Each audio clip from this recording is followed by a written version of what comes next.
Hey everybody, what's going on?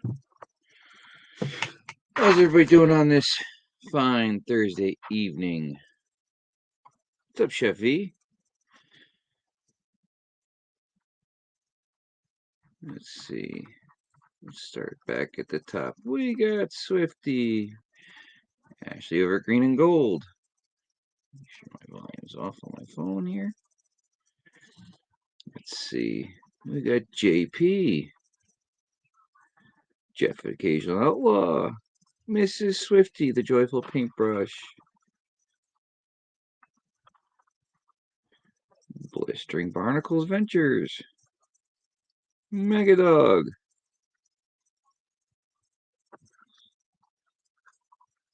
Chevy, J&V Rock Hounding. So, we'll start off here. We got a little something from Nardarov.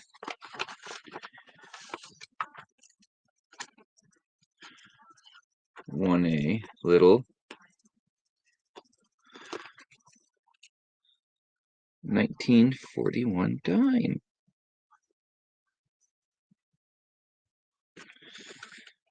This is the drawing that they did, I believe, Sunday after. I guess they took some names from Sunday night or Saturday. I don't remember. Mark Miller, what's happening?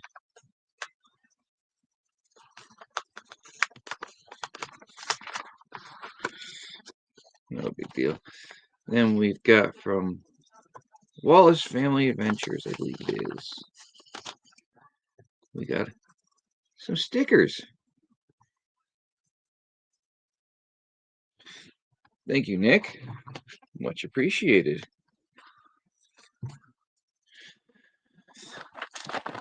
Oh, and we got the package that came in. Let's see what we got. And sorry if I've been kind of, not much there lately. I've been just having some problems with the back. Had a big job and stuff, and working a bunch of hours on it. It's just been kicking my butt.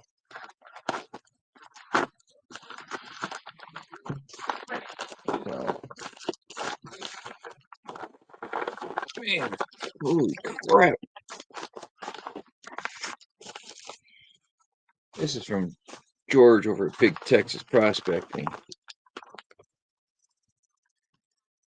No. Nobody's here. No. Nice note from George here. Thank you, note. Thank you, George. I appreciate it. It's personal note, so. But don't worry. George, you got nothing to worry about. It's all good.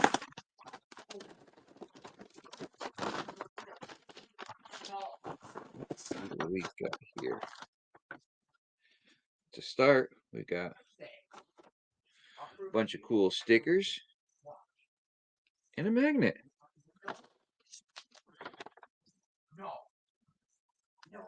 And you hear my son Brandon in the other room yelling at the dog. Because obviously she's getting into something. Brandon, your mouth! Everybody can hear you. I do.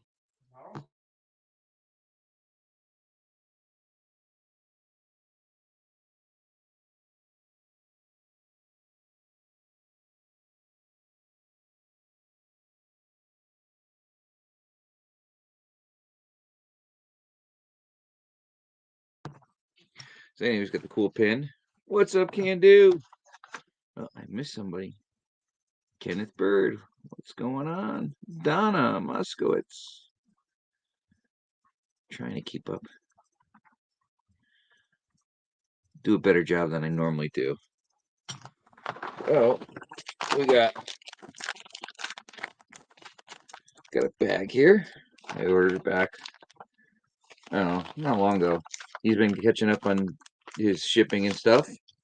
So I believe this is a 1 gram 3-pound bag. Yeah. He's got some help down there, so I'm glad to see he's doing well, catching up. Got a Patreon bag, monthly Patreon bag. Thank you for all your patience, support, and prayers. 2024 is going to be awesome. Thank you, George. I'm not going anywhere, brother. Yeah. Thank you very much. So that's the awesome mail call I have for this week. It's great. And also, I believe I missed this on 2 mail calls. This is from JP Lawns and More, and Carson. It is The Rock, JP, and Gold. I believe he said it was The Rock and JP and Gold and More. So was to do with basically both JP and Carson. I don't know if the material is just from Carson or if it's together. I forgot what he said. I think I had a couple too many that night. But anyways, thank you, JP. I forgot you on that one. I think it was 2 weeks ago, but wanted to get you up there. Yes, Freedom Fest. I can't wait. I'm Zaxon. What's going on, brother?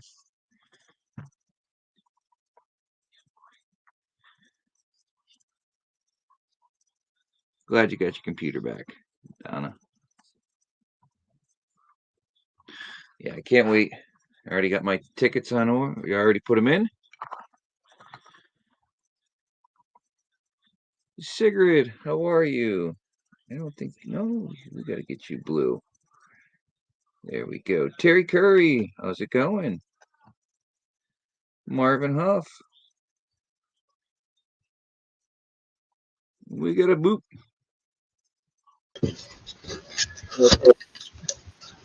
What's up, Ranch? Not much. How about you?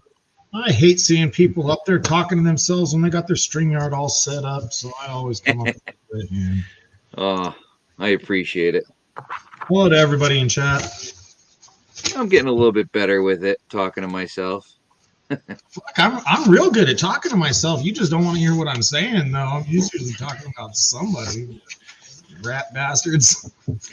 Zed, what's going on? I got a bone to pick with Still. I got this demo saw at work. It's an old one, but the thing's like mint. I'm cutting piece of rebar in that pool I was demolishing, and as I cut it, I guess I twisted the saw, and a piece of rebar, I bumped into it, and it went through the side and hit the flywheel, tore all the fins off the flywheel. Saw still runs, but Just overheat a little bit. No big deal. Well, leaf blower, blow it right through there. You're good, because you're not always swinging it around. So, you're just usually doing slow movements. I searched everywhere, high and low, worldwide. Nothing. Part is discontinued. How old is it? Apparently it's over 15 years old because that 15 years ago it was replaced by the TS420. Aggravating. I'm like, the saw runs great. What brand is it? Is it a good one or just a shitty one that works good? It's Still. No. Yeah, you could probably there's a couple of guys on YouTube that just thoroughly stroke themselves on Still chainsaws and things of the nature. They probably got some. I shot a message to John Bob Millwright. He's always doing chainsaws and stuff. Maybe he can hook me up with one of his buddies there that deals strictly with him. The thing is, there's two different ones. There's one with a 3-bolt coil and ones with 2-bolt. I have apparently the older 3-bolt. A drill and a drill press will fix that real quick. Oh, I don't know what the difference is. So I was like going to buy one, but I'm like, if it's different, if it's different, what the hell's the difference? Is it smaller? Is it larger? Yeah. Can I just Way replace, different. like you're saying, maybe if I get the 2-bolt coil and put it in there, maybe a little drilling, or as long as you set the air gap in there between the magnet and the coil, you're good. But Yeah. I don't want to spend $1,000 on a new saw. Bacchus, how's it going? I don't blame you. So that's my bone to pick this week. And we did good. We finished that pool job up finally, and actually day early. So gonna go Just take some tearing it pictures. out. It was a 48-year-old gunite pool. It was, I believe, either 10 or 12 foot deep. And I guess the balance valve for underground water Yeah. went bad, and the pool floated Nice. 4 foot out of the ground. I'm just waiting for that to happen to mine. I got a built-in pool at this house. It don't work though, so it's empty unless it rains a lot.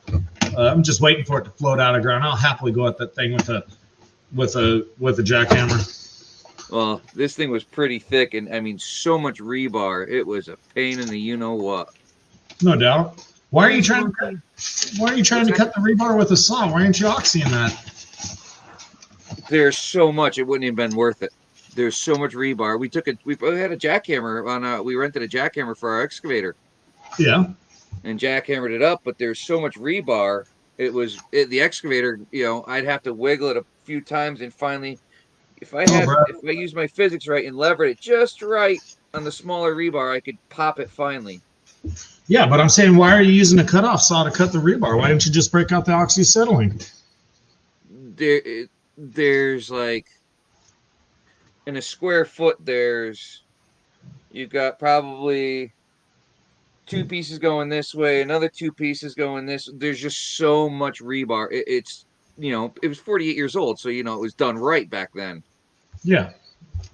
It was built to last. If you could have got it to sit back down on the ground flat, it probably worked just fine still. Well, that's the thing. There's an underground spring coming from up on the hill, and I guess it worked its way down through the bedrock and was coming up through the pool. That's what caused part of the problem. Yeah. Along with the 6-inch storm. So. Yeah. Brad Welch. Yeah, we just got dumped on for a couple of days in a row. I heard about it. I'm just waiting for you guys to get a snowstorm. Why does everybody keep trying to pull that shit on me? I don't know what snow means. I know it's a code word, but I'll figure it out sooner or later. But you guys keep saying snow. It's like the big joke on Zaxxon. Well, your last snowstorm was 76 out there. We've had a couple little ones, but the last decent one, I wasn't even alive then. I heard at one point in time there were 2 feet on the ground here one Christmas year, but don't stick around for long. Oh, I imagine it wouldn't. But yeah, Won't let me outlaw. I live in the desert. That's why I live in the desert too. Don't have to shovel the heat. So yeah, I'm excited for Freedom Fest. My first big outing I get to make. Should have good fun there.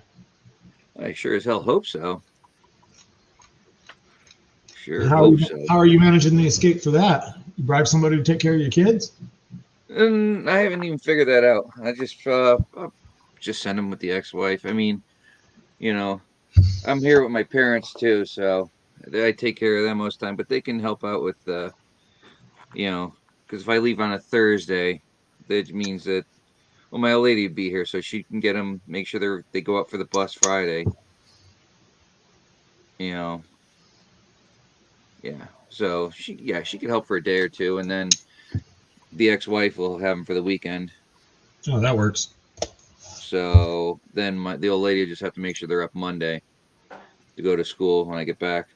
I'm gonna go drive out to PA, meet him there, and then me and him are gonna drive out together. So how many hours is it from there? I think it's 11 from me, and I think he's 3 hours from me. So it's like 10 to 11 hours from me. So That's a long drive for some gold. yeah, well, It's he not was the gold planning on it's the memories.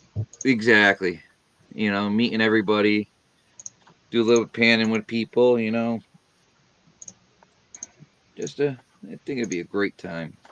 I'm excited for Yeah, you got to talk PA into making me some of those cheesesteaks I keep hearing about. it. uh, I've never had I did have one once, but it was like one of those ones that you get at like 3 o'clock in the morning out there. Yeah. So it wasn't the greatest, but that's my only experience with a true Philly cheesesteak. I can't go into detail about the rest of it. He was saying one day I think his first job was in a cheesesteak shop, so he really whips them up. He's pretty good at cooking. Freedom Fest is going to be a gold time. Yes, it is. Gold is back at camp. I guess with the river, water, and everything. Check out our next paint party over at JP's. Ooh, I'll have to make sure I get a kit for that. Curly Bill, what's going on?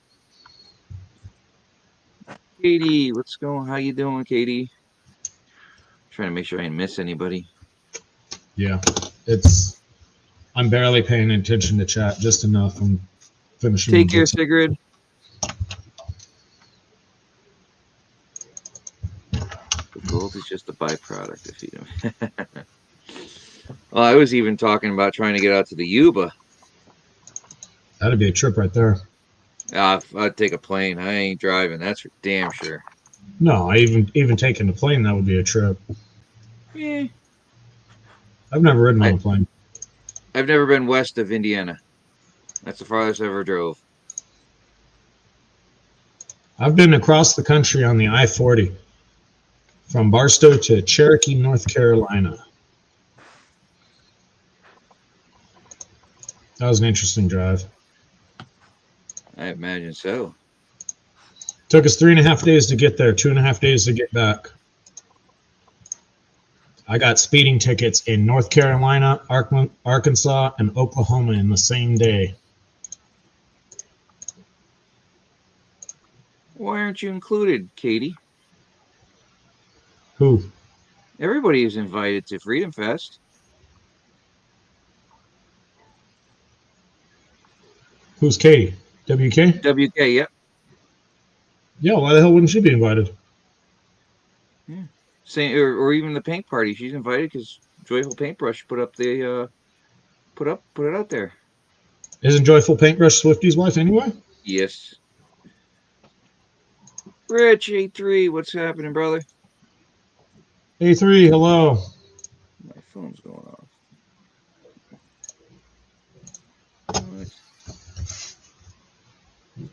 What is this? Yeah, I thought everybody was invited out to that. Yeah, everybody's invited to everything. Yuba's from what I hear, well, Yuba's just been talked about. I don't think it's actually been set in stone that I know of. I don't know. I just hear tales about that the Uber service out at Yuba, and I've been told The not Yuba to Uber. not to take Benzo. part. Hello, Culver. Yeah. Hey, What's Benzo. up, James? So, yeah, Yuba, I think, from what I understand, is going to be in July. I don't know. I don't know all the details. I can barely keep up with myself. You're a member of the club. No kidding. You ought to see me lately. How's work going? Busy. I could tell. Your hands. They're actually not bad. Not that bad. The drive time. I've been cleaning them a lot more because I have to get. I got to drive in between everywhere, and I don't want to get that crap all over my truck. So I clean my hands a lot more, but busy. Everything everything is so spread out here that it's not impossible for me to go run 100 miles in one direction to some of these calls.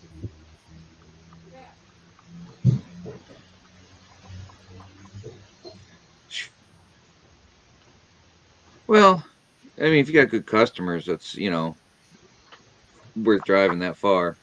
Well, no, the locals are the locals. They're in town. That's no problem. The freeway traffic is I'm 140 miles from the Nevada border, or I'm sorry, from the Arizona border, and I'm like 120 from the Nevada border. And on the way to Arizona, there's just nothing. There's no services. Uh, on the way to the Nevada border, there's one small town that's nothing more than food and gas. There's no mechanics. There's not even a motel. I mean, so if you break down there, you're either sleeping in your car, paying for a tow truck, or finding somebody like me who can get out to it.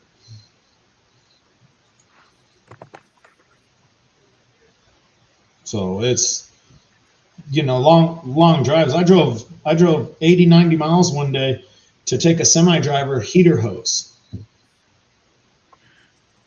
His heater hoses blew out. One of his heater hoses under his cab blew out. And it was the most cost-effective way for him to get that fixed was for me to drive 80, 90 miles one way to take that to him. I can understand that. I mean, semi-tows ain't cheap, but that's how little services there are. I had to drive through the only town in between me and Nevada. I had to smoke right past it to get to where he was. And then, we're California, so we suck. So that particular mountain, it's called Halloran Summit. They got snow last night because they're at a real high elevation. Or higher elevation. They're 4,000 or 5,000 feet. I don't know what. And they got snow. Well, around here, we don't know what snow is. So if there's powdery white shit on the ground, they just close the freeway. Dead serious. The pass was closed this morning. People were calling me up from Baker, with various problems. And they're like, oh, well, it doesn't really matter. I want to go back to Vegas, but I can't go because the road's closed. Why are you calling me? It's the wrong way. I'm just used to everything being so close over where I'm at. No, not in the desert out here. I mean, it's like all my jobs are. I mean, hell, I could leave pretty much any job I'm at and just go to the local deli and grab a sandwich for lunch, eat my lunch, and I'm back, done and take a 45-minute lunch. Yeah, I mean, when you're in town, obviously it's like that. We don't have that much good stuff here, but I'm calling up, various people that I know want to chat. I'll be on the phone with them for an hour or an hour and a half driving one way just to go do something.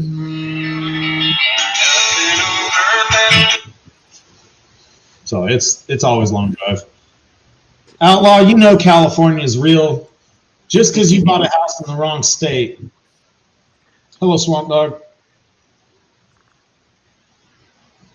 I'm doing. Good to I'm see good, you. Swamp.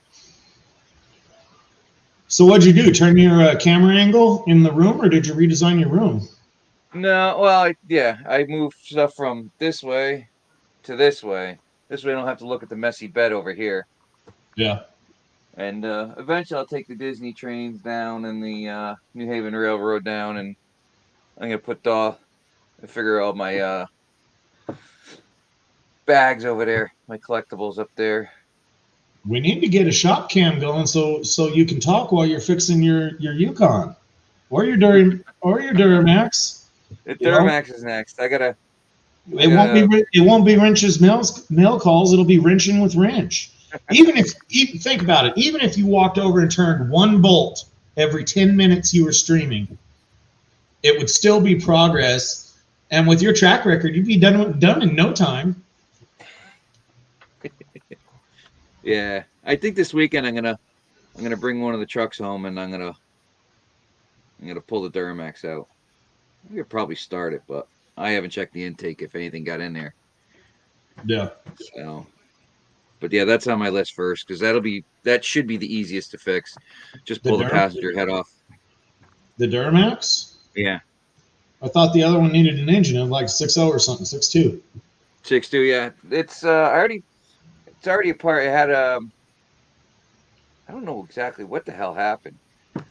Um, had two bent push rods. Figured it was the AFM. Two So bent push rods, you over revved it. no, You over revved it or ate water. neither. I've seen you drive. Over revving is a complete possibility. There's a rev limiter for a reason. I It didn't doesn't, disable it. I haven't. There's no tune in it. it doesn't work very well when you're wide open downhill, man. It kicks in for a second and then it comes back on third gear at 100, and there goes them valves.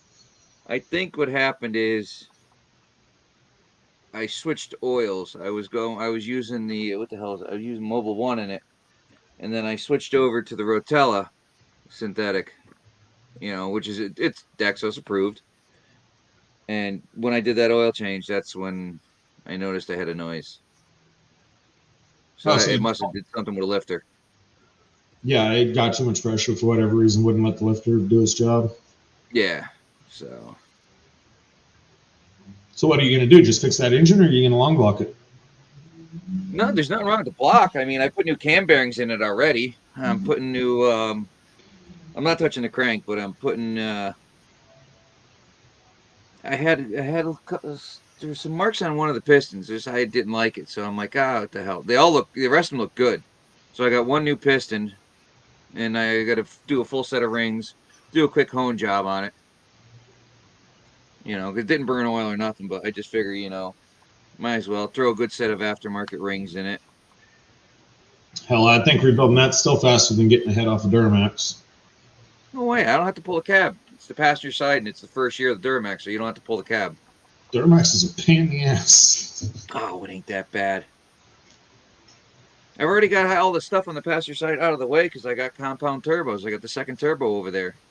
Oh, So my secondary battery is actually mounted on the frame like the government, the military 3/4 and 1 ton trucks that they were using.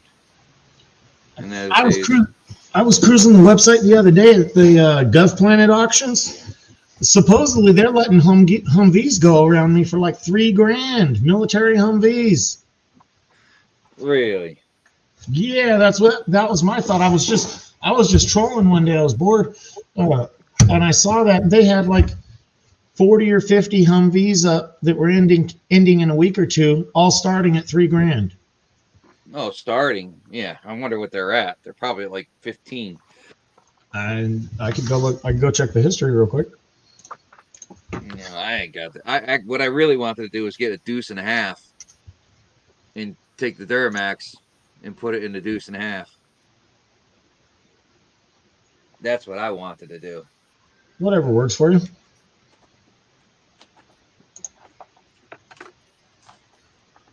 Just because because I could. But then I keep thinking about it, and I'm like, when the hell am I going to have time to do that? I can't even just pull the head off a damn Duramax. Not bastards. I can't see what they sold for unless I sign in. But I mean, AM General Hummers of all different builds. The starting is $3,000, 2,500, all that. They end February 14th, which is what, like next Wednesday? Something like that, yeah. I mean, even a Cat front end loader, a Cat 420E front end loader, starting at $15,000, and nobody's bid on these things. Why not? I don't know. That was my second question. Is maybe they can't be. Maybe these are of a build that can't be registered, or at least registered here. That's a good possible. Well, register in there, yeah. Yeah, I don't understand that.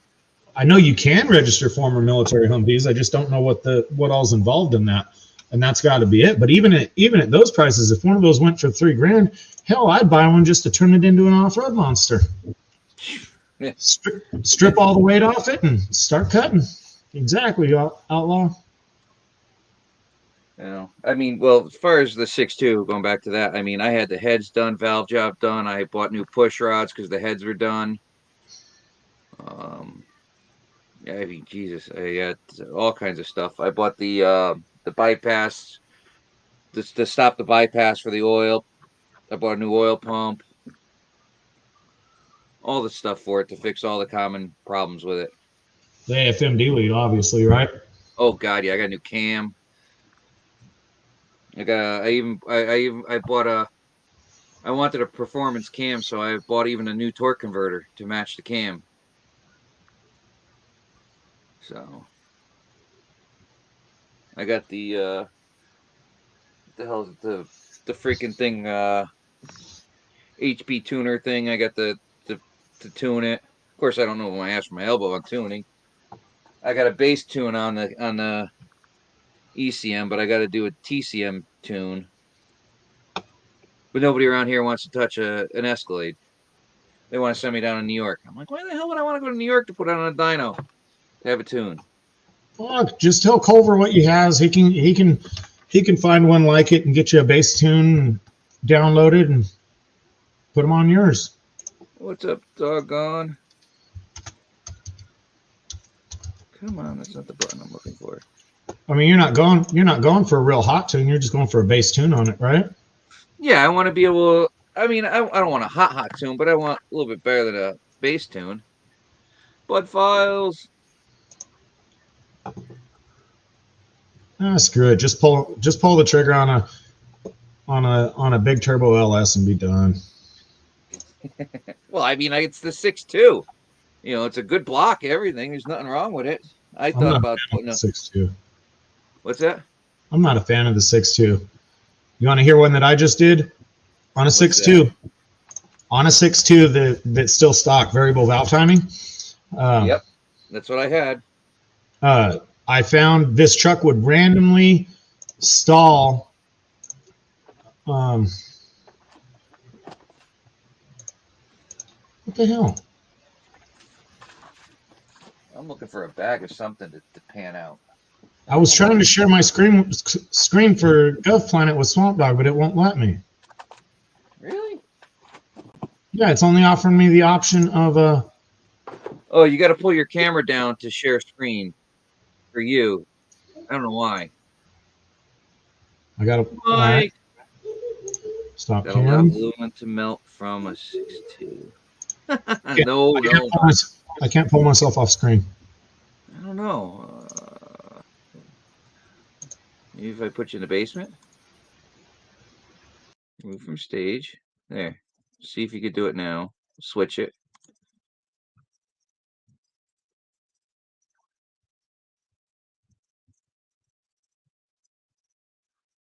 Swifty, take care.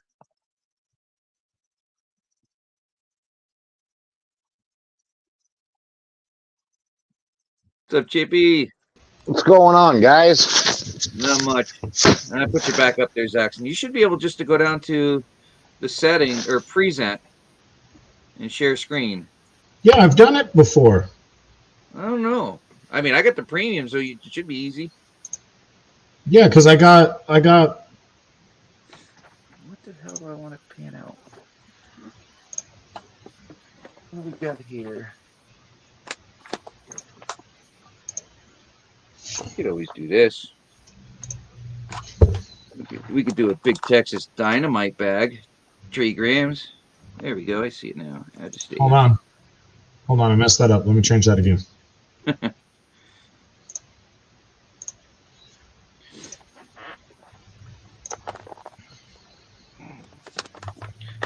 Let's see what else we got here. What else? No, that was a limited bag, so. I'll be jumping on and off of muting. I got the Fordham going on and off here, so. How's everybody doing tonight? I'm feeling actually pretty good in my back, so I'm doing happy. Good. Rich, can you see that? Yeah. You're Throw that up. These are the Hummers I was telling you about. 2,500. 2,500, 3,000. These are all 9 miles for me. This is Gov Planet Military Surplus Auctions. But I mean, I would definitely. look at the number of them. They're not moving that many. Just give me one with a blown motor. I'll put the Duramax in it. Shoot, I might find one with a good motor. See, this Honda ATV's been up there for weeks. I remember that. Look at their little military Polaris. They want, was that 500 or 8,500 for that Which ATV, for the Honda? $500, and it's been there for weeks, months probably. I started looking at this in January, but I mean, look at how many of them start at $3,000. The Oshkoshes start at $5,000. What about the flat deck? Which one? Oh, That one those are freaking badass. Oh, Oshkosh, yeah. starts at Just the $6,000. Oshkosh in general. Oh yeah, any Oshkoshes.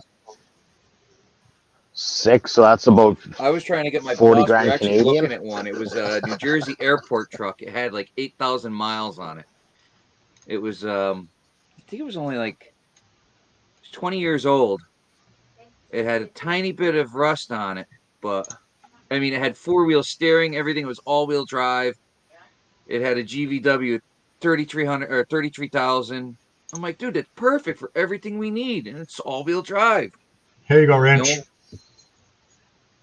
Trencher. $4 $4,000. grand. Oh my god, dude. Detroit diesel. 49 hours on the meter. Oh my god. It would be surprising if it's ever even trenched. I'd be in heaven. And this is all Gov Planet. You guys just type in Gov Planet and then change the search filters to near you, and you'll see your closest one. I don't even know what the hell that is. I'd have to get someone with a tractor trailer heading cross country. Bring everything back in it. They got them by you too. Look, they got a tire changer. They're claiming this is for $5. Starting bid is $5. Problem is out here, everything's rotted out this way. So I mean, and people pay stupid money out here. Yeah, we don't know what rot is. Yeah. I mean, look at this.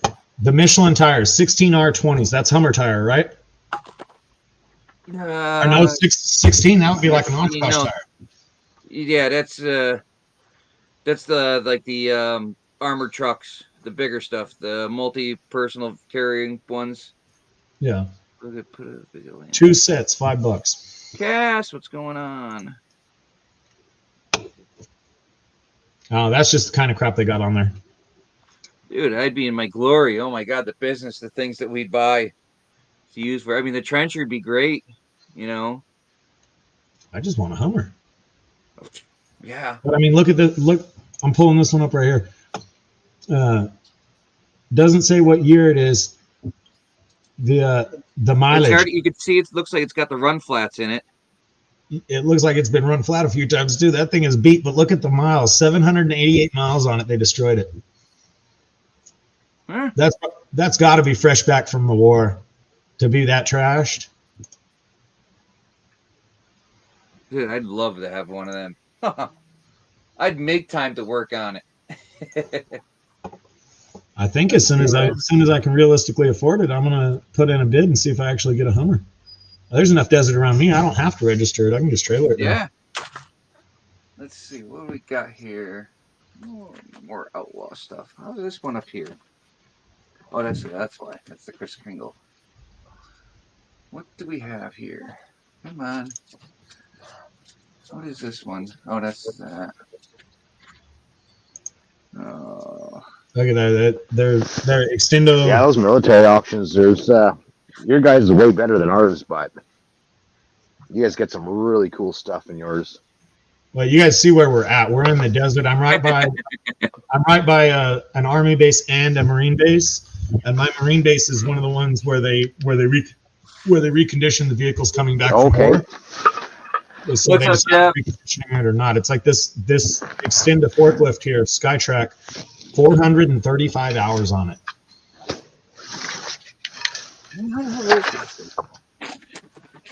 Oh, let's see. I'll give you guys some choices what we could do tonight. Let's see. Oh, wow. What is this? Who's that weirdo down in the corner? That's occasional outlaw. Oh, it is. Oh, wow. Here. I, I want a Hummer. I didn't notice him without his 49ers hat on. I was just envisioning him wearing it next week. Yeah, a lot of people are. Yep, and I'm true to my word. I've got it handy just like the Chiefs hat. So when the game's over, one of them's going on. Well, the Chiefs hat will come off, and the 49ers hat will come on if they win. Give them a Let's tip of see the cap. here. How do we do this? Got a good show planned for Sunday if you get a chance to stop by if you're not snowed in or something. Hey, who we got up in the upper right-hand corner? That's Chippy. I thought, okay, what's up, dude? Here we It's- are. I was just watching the chats. I keep muting myself. I'm just kind of doing a Canadian thing right now, porting an ice auger. All right. My ice auger's Right. ported and polished. Getting the carb swap. Oh, carb swap. Open up the block to match the carb that's going on. Had to modify the block for the impulse line for that carb I'm putting on. It is ported. Unfortunately, I can't use this chainsaw muffler because the holes. I don't know if it shows up well, but they're way wider on this than they are on the stock muffler. Yeah. But the problem is that I don't want to fight with all this crimping to get the chips out. So I got to somehow figure out how to get all these chips out now after grinding and drilling into it.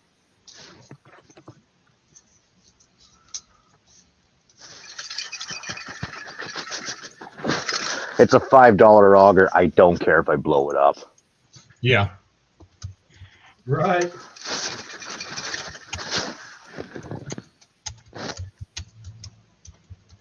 What do we got here?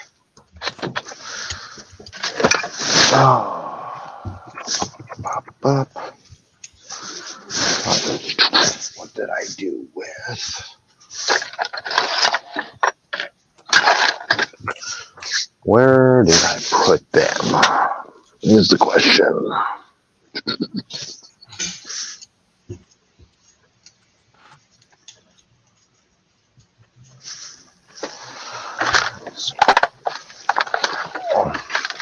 Let's see if this might stay. What the hell?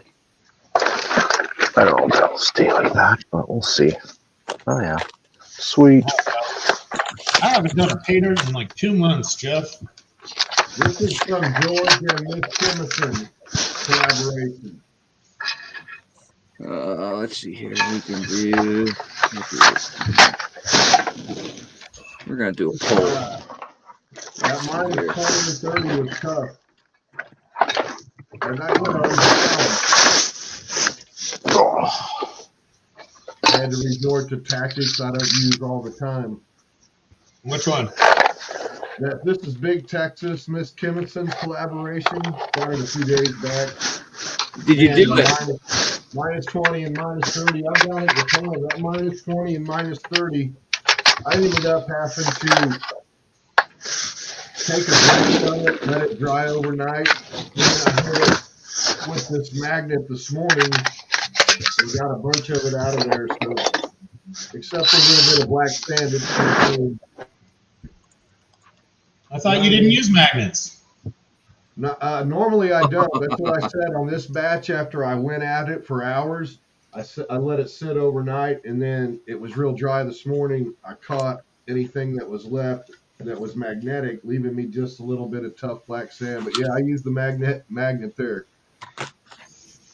Now, not on this minus 10 that I'm doing now. I haven't hit it with the magnet. I'll be able to get after that, okay? Yeah, I usually just pan them straight. I rarely even classify Goat. them. Oh, you say goats? Yeah, good firewood. Sorry, Mega. I keep trying to mute myself whenever I fire up a power tool. No, it's appreciated. Thank you. Huh? I try and do Go the same see. thing. Oh yeah, they're lighting you up in the chat, dude.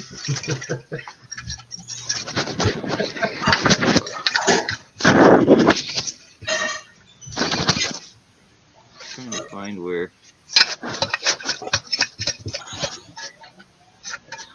I can't find it. Yeah, when I There we go ahead.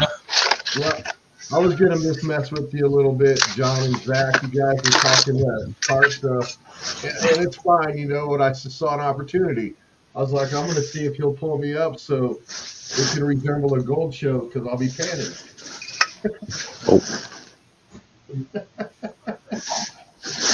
Grinch doesn't like a gold No, pan. I like it, man. It's having fun. Just like I'm waiting on that snow. You're supposed to get snow sometime early in the morning. Record snow in Barstow. Later, Huff. We ain't getting any snow out here. Oh yeah. Ever. Take care, Marvin.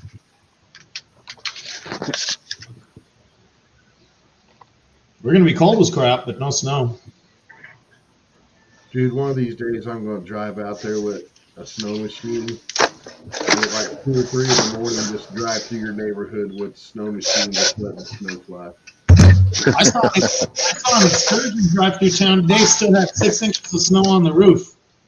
Hi, Loretta. I don't know where they came from, but they stayed there. Hello, Curly Bill. Curly Bill. We got a pull out there. I gotta What's up, Curly?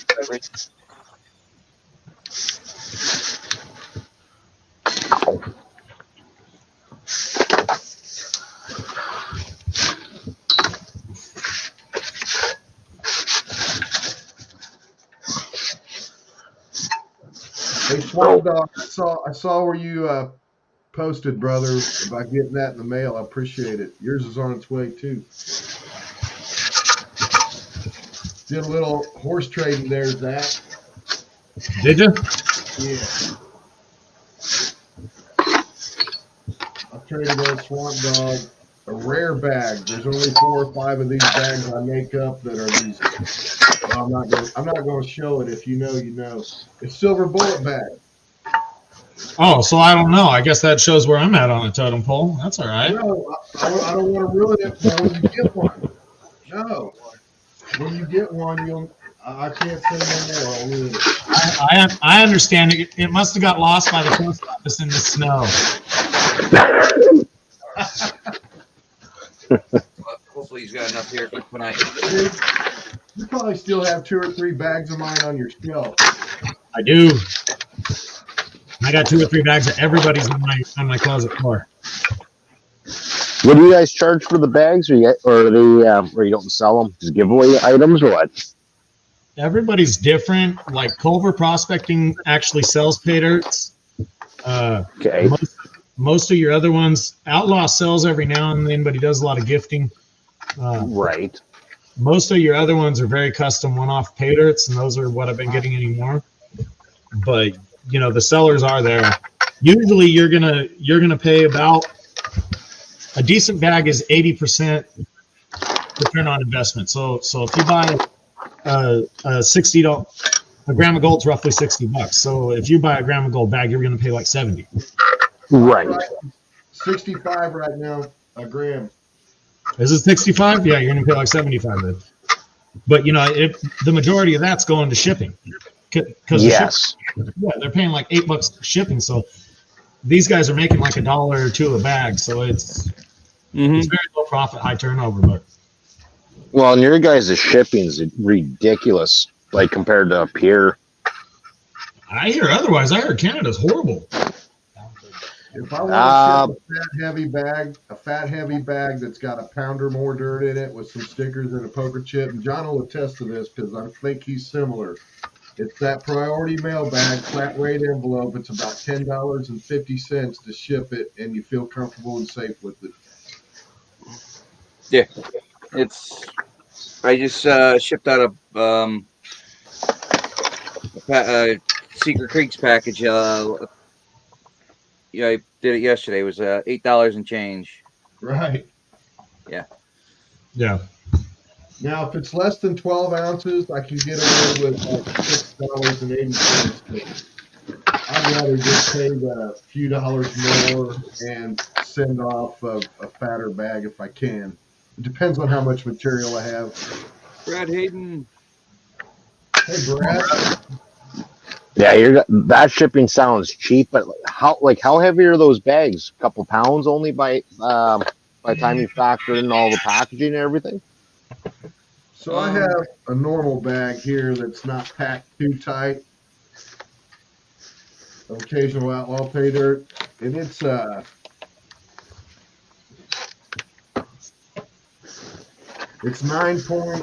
grand or 10 ounces right now. Once I package it and put the stickers and the poker chip's real fake chip, so it weighs a little bit. That one I could ship for just under $7, but like I said, I'm to the point anymore. I'd rather fill this up and make it fat so somebody, when they get it, it's just a little fatter, and maybe people like more material. Right. Go ahead, do the padded envelopes. Priority mail. Yeah, I usually do the padded envelopes. Wrap it in one and then put that inside of another so it's double bagged and sealed. Pay the $10, ship the fat bag, and be able to sleep at night. Yeah, because they got all your flat rate shipping has insurance on it. Not a lot, but some. Yeah, like when you guys are talking about your shipping costs, My explains average is it. It says for everything I shipped out, my average is $6.50. Right. Don't worry, we're Americans. We just bitch when we have to spend money, unless it's on something wrong. I ship stuff to the States all the time. So from up here, but like a lot of the stuff I ship is minimum probably 5 pounds, like on the small side, but like anywhere from 30 to 50, 60 pounds. So I'm used to getting like $70, $80 shipping bills to the States all the time. That's why I was just like, you guys is shipping. it's just so much more cheaper, but by weight, right? If you get any kind of weight in a package and you try and ship it or an odd size, they will absolutely molest you down here. It's like you could send a sluice that probably weighs 5 pounds total, and they'll probably tag you $80 or more. Yeah. So that's why you never see sluices or anything going out to anybody. They just hit everybody so hard on the bigger packages. It's nuts. I got a package going to be sending out to Blistering Barnacles. I owe him. I got it sitting here. I need to just sit there one Saturday and just do that. Get all my shipping done. I got that nice label printer. It helps. It does. When I was selling on eBay, the label printer was a godsend. I was running off a lot of labels. So I shipped yesterday to Australia, right around 1 pound. It was a hat and a T-shirt, $40, right in there retail for that stuff. Going to New South Wales. Any guess on what that cost to ship to New South Wales? You just said $40. Huh? You just said $40. No, that's what I had in the shirt and the Chiefs hat I sent to Sigrid. Oh, what'd it cost? $47. Ship. How much? 47. There's worse out there. I'm sure there is. Canada's 25 average. Hey man, it is what it is. Pretty much, it's cost. Got to pay to play. That's it. And once in a while, you're gonna incur stuff like that.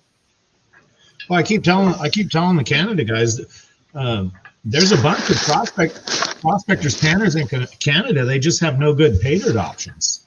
I was trying to talk 403 into starting to sell some pay.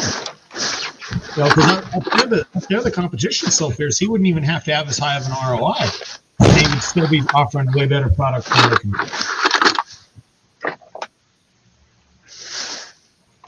Brad Welch, I mailed to Queensland 2 weeks ago. It was only $38. So sorry, Donna. That better?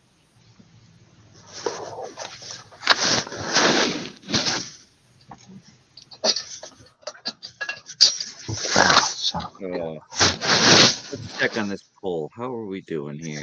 What you got a pull up for? I didn't see it. Well, look. Oh, it's on what to do, what to pan for tonight. What's the choices? We got Benzo's Christmas ball, not the Santa one. What else we got? The Miller Prospecting Patreon bag. Yeah. Big Texas Dynamite 3-gram, 3-pound bag, or a Guido bag. I won 2 bags, so I got a one of 2 and a 2 of 2. So I figure I'd keep one of them and possibly pan one of them.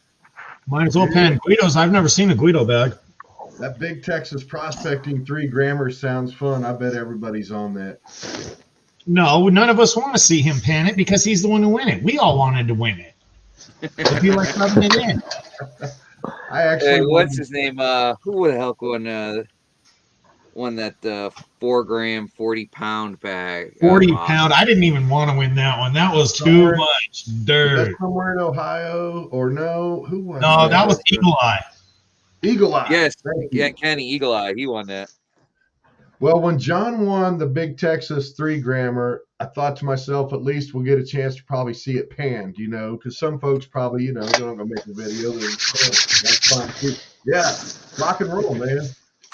I got it. What the people are going to see tonight? Mix them all together and sluice them. No, I'd mix them all together and pan it. Sluice is just when you're out on the river. I use the sluice to check to see how bad my panning was. Brewer, that's Chippy up there digging through stuff, looking.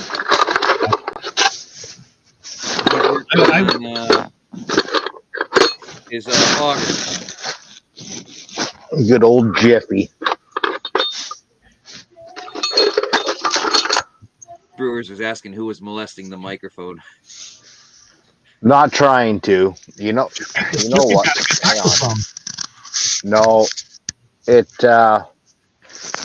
probably rubbing on my hoodie. I got I bought a cheap pair of it's the Elgin Ruckus. I think it was like $28. They're like an earplug, but they're earbuds, and they got a noise canceling mic on them. Yeah. That works pretty good I think it's up to $32 now, but they're Bluetooth and they actually work really good. They're OSHA approved even. Culver, I only have a cleanup sluice. I don't have a river sluice or a large circulating sluice. I just run a cleanup sluice, small recirculating cleanup sluice. It's just a gutter sluice. Texas down. I'm big for anything with words Big Texas in it. Well, she's from Texas though. Yeah. Let's refresh the page and see what we got how many votes. 18 votes, 44% so far for Benzo. Oh, you put a poll up. I didn't see that. Yeah. Well, that's because you're on StreamYard. Yeah, it looks like Benzo's winning. Is anything closed, Zach? I'll pull up YouTube and go try to tip it. Is anything close? Big Texas and Guido, but I don't know how far off it is because it's 42 to 21 to 21 and 16 for the Miller. Benzo's got it by a landslide. Ain't nobody else can. Apparently, this is Grease Monkey's dirt that Benzo made up for Christmas, and I felt bad, and I was still waiting for Benzo. I making a donation to him. I should just send it to him so he could do it. Is that silver I see in here? No. Tell me. Donna said I vote for anything with the words Big Texas in it. There you go, Donna.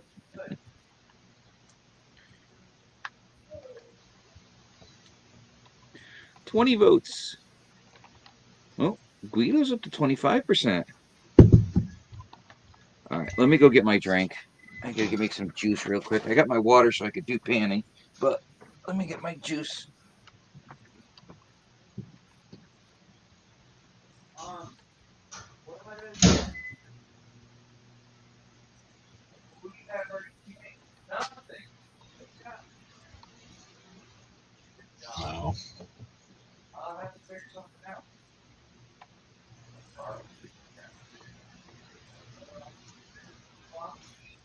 Yeah, I'm just answering Mega Dog here. So I'm trying to decide on exactly what matting I want for a sluice, and I'm going to get that matting, and then I'll go down to the sheet metal shop where I used to work and make my own sluice box. You know what I mean? I'll build it to fit. Yeah. There's no reason you would need to pay that much money for these sluices from all these various people. It's seriously bent metal. Right. Well, the thing is down there, and I'm okay with buying it if I had to, but I thought, man, that's sheet metal stuff. And even though I was more on the commercial side of those things, I thought, man, I've got a brake and a TIG welder, all the stuff I could ever need. I can turn a hem, to smooth those edges, whatever I want to do, break the angles on the inlet, all of that stuff. I can just go down there and have an afternoon down there with my buddies, and catch up and have some fun, build me a sluice box. Yep. You can take them in a pack of cookies. We all know blue collar workers love snack food. No, well, I bring donuts when I go by. I worked for a different company than where I'm going to have this built, but they would build my stuff when I would go out and One on the table. for a commercial air system. I would send all the fittings and measurements to them. And when I would go to pick all that stuff up, I would always bring donuts for those guys because they're union guys. They get a 10 o'clock break. All right. Do you pull jokes with those guys, Outlaw? Like what? I don't know. Maybe go get 2 packs of donuts. Take one, or go get a pack of donuts. Put it in the freezer and just take them to them frozen solid. Brought you guys donuts. Yeah, we cut it up a little bit and like to pull practical jokes and stuff, so that would be a good one. Yeah. I mean, you can go out to the truck and get them the Days donuts after a minute or whatever, but you hand them a box of frozen donuts, they're going to be real happy and then real disappointed. I'm just going to jump off here. My phone's already almost dead. There was like an 80% before I jumped off. Yeah, that goes nuts on how it drains your phone. No doubt. I'll be listening. I'm just going to jump off here so it doesn't kill it on me. You guys have a good night. Thank you for coming by. No problem. Have fun. All right, let's see here. Oh, that's what I was trying to do.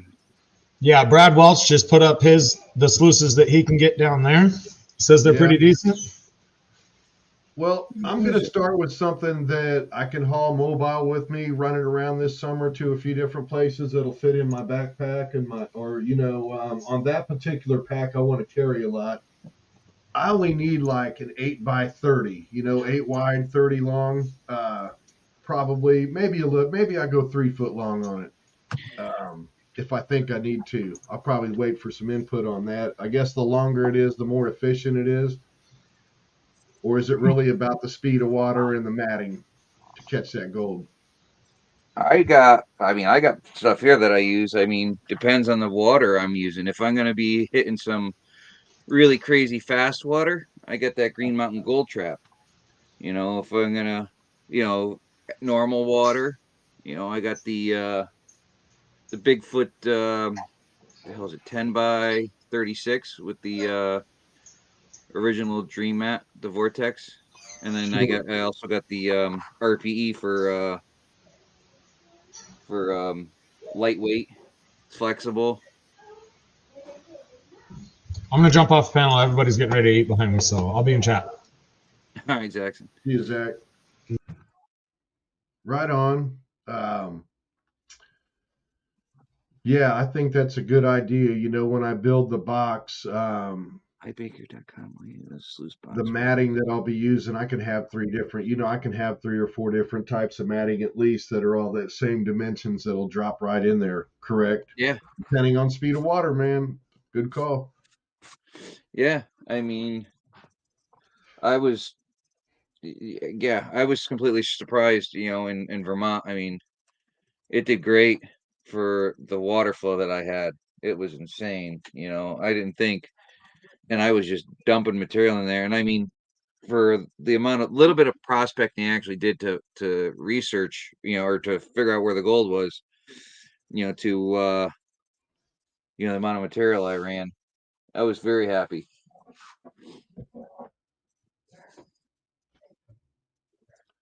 TD Easy Sluice, Brad Welch's. Well, that's in. That's on eBay. Yeah. TD Easy I've Sluice. got kind of like a finishing. I wouldn't say finishing sluice, but I mean I got what is it? I think it's like 4.5 by 24 with the micro dream mat. Yeah. I'm still learning all that stuff though, so Me don't too, man. go It's by me. fun. Trial and error. Yep. All right, let's check this pull out. I'm pretty sure Benzo won it. Yep, Benzo wins. So let's go over to River Rat. River Rat. Which one's that? To answer Jeff Brewer's question, I'll be looking for something that's common as far as the matting. Is there different types of matting, but it's all like a 1/2 inch thick or 5/8 inches thick by 24 inches long by 8 inches wide, but the thickness of it itself, I'm sure there's got to be a common dimension that. Oh, the River Rat. That's the little Green Mountain Gold Trap, the little one. The River Rat. Yeah, I gotta send the money to Joe for it. Yeah, Yeah, Remy's got that thing.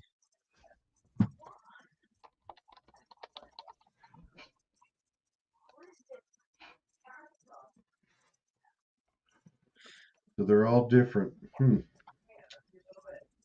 was wondering. I'm like, I know that from somewhere. Yes, because I got one waiting for me. I haven't paid for yet. So, all right. What do we got here? Now, if I could just find my 10 mesh, I'd be happy. Is this it? Nope. Is this it? That looks like 20. I'll make the mouth the where the inlet is coming into my sluice. I'm going to make that adjustable so I can accommodate different thicknesses of matting. That's what I'll do. I'll have to redraw it a little, but I kind of got the idea in my head. It's good. You're gonna like it. Well, I mean, you could always just do like AZEK shims on the sides and just use the screw down to hold it down in the front, where with the plate, so when the water goes over, it goes right into the mat. Yep, that's a good idea too. It's like my high banker. It's a small high banker, but it's a 6.5 inch wide, and everybody makes 6-inch stuff pre-made. Yeah. So to to get an 8-inch and then cut it down, the price from 6 to 8 inches is astronomical. So I just took some AZEKs, ripped it down, and put that in there, and that's Fill the beautiful. gap, center line, one on each side or something. Yep. Oh, I did Nice. one on one side, but I did the whole length. Perfect. So Yep.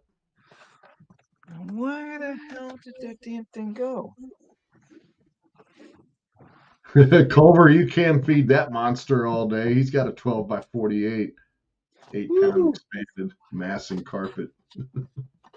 Moss and carpet, yes. Huge. Well, that's like that one that the PA's got one that's just crazy long. That's insane. Talking dirty, Donna. Talking dirt. Let's see, there's this. Oh, if he goes too far, he's still here. We'll start giving bags away. I think. Where did I put that damn thing? I think it's in the other room. Where is it?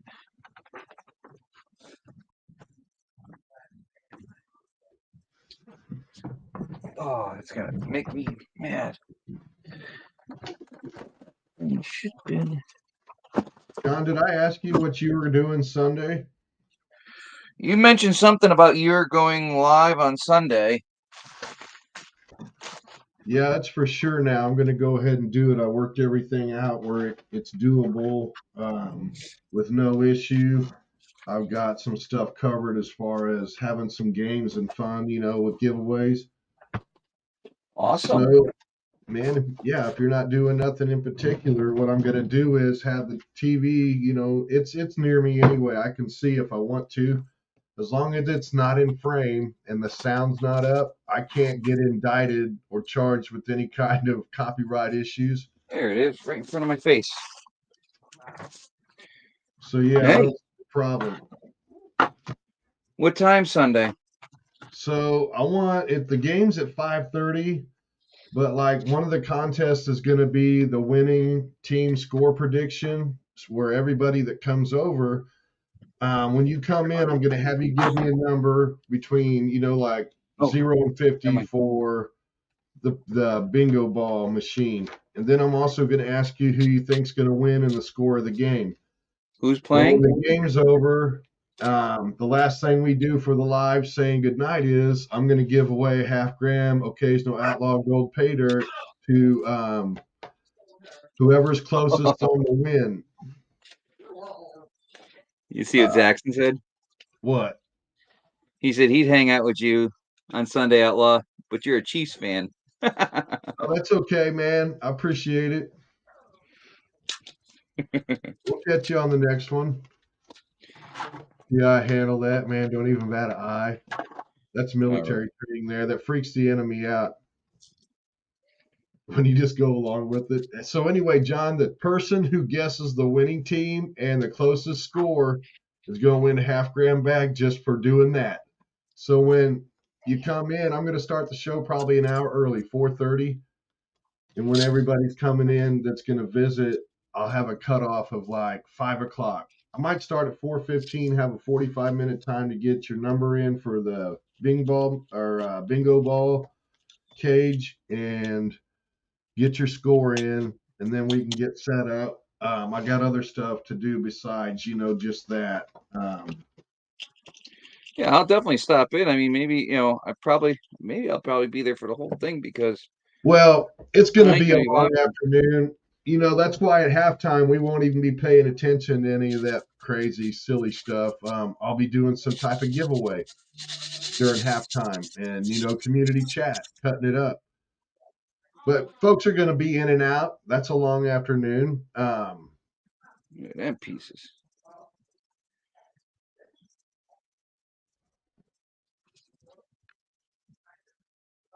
Pyrite? Yes, sir. Big ones. That is Couple chunky. of. Oh yeah.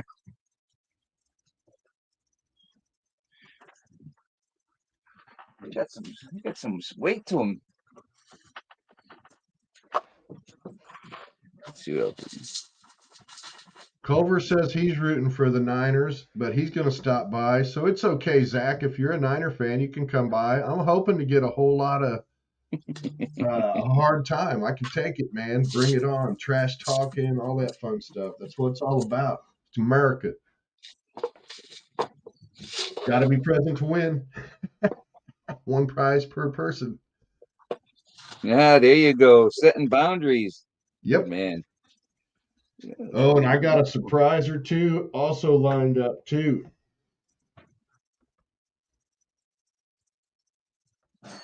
it's pretty cool. Is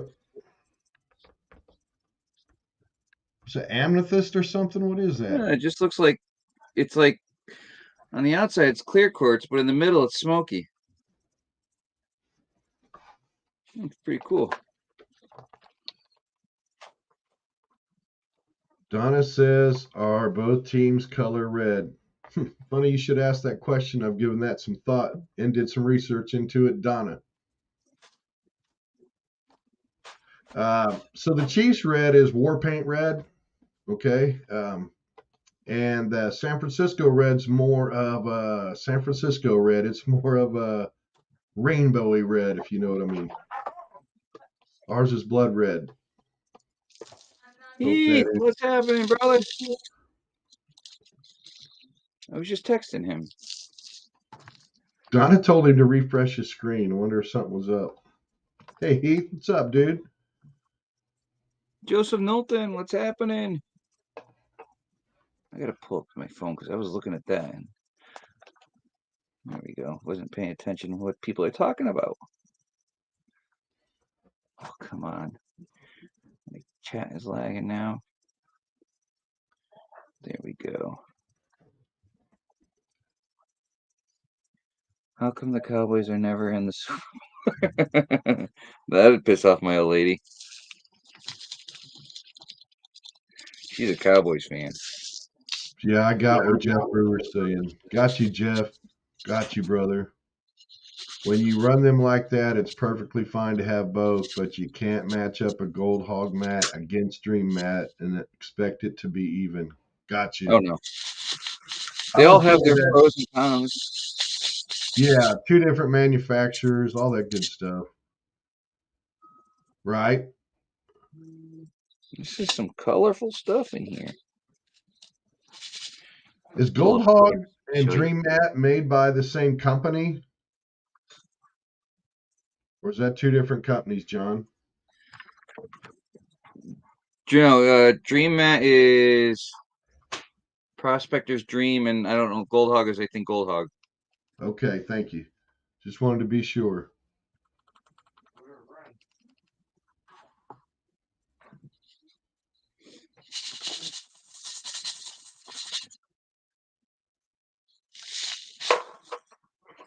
Culver said Golden Gate Bridge red. I've never heard that red. Interesting. You see all the. Oh, come on, damn thing. Add to stage. There we go. Share. There we go. What you got? You can see all the colors in there. Yeah. Yeah.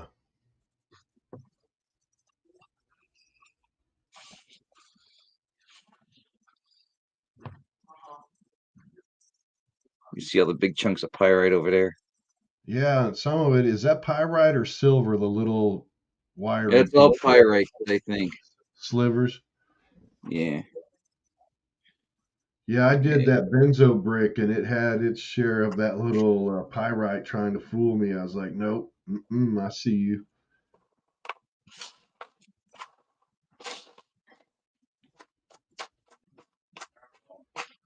Culver said, pretty sure they would fight each other. I wonder if he's talking about the Chiefs and Niners. I don't think they do that. Well, yeah, see what he's saying. He must be talking about the mats and the sluice boxes.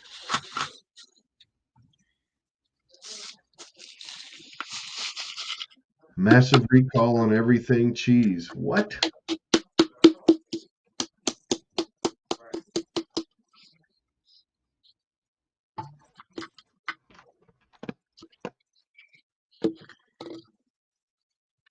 Very proud dad. What sounds?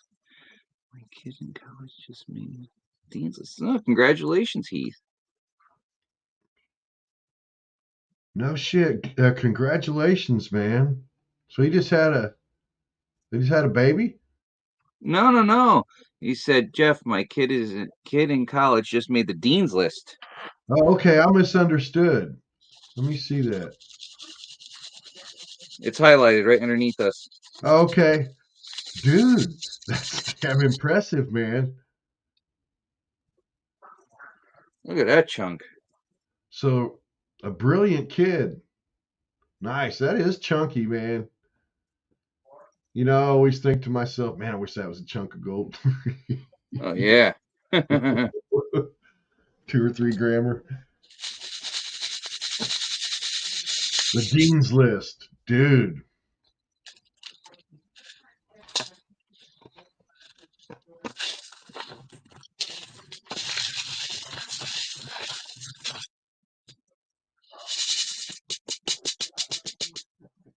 I have no idea what's in here for gold or anything. Not a clue. I bought in and I fell asleep It that happens. night. Oh yeah, it does. That's for sure. All right, let's see here. Brad, I did it a couple of days ago. What's that? Benzo brick, the red brick, the Christmas brick. Oh, It was challenging. I got a bag of his impossible stuff. Or unpossible, whatever it is. I know Yeah. Can Do was supposed to be making an impossible pay. don't know whatever happened to that.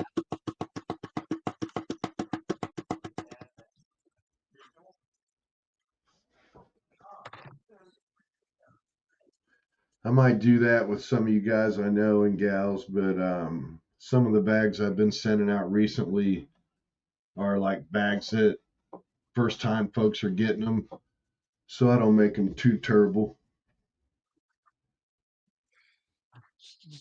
It's good to hear some good news, Heath. It is. We're gonna do a 30 as well. Big listeria outbreak on cheese and related products, certain brands. Thank you, Donna.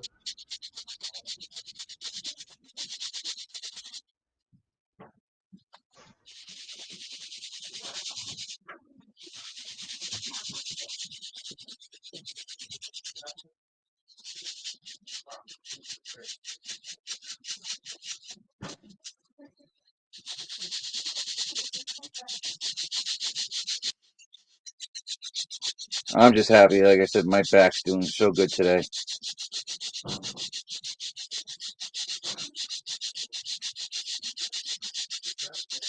I don't even feel it there. It's a good thing.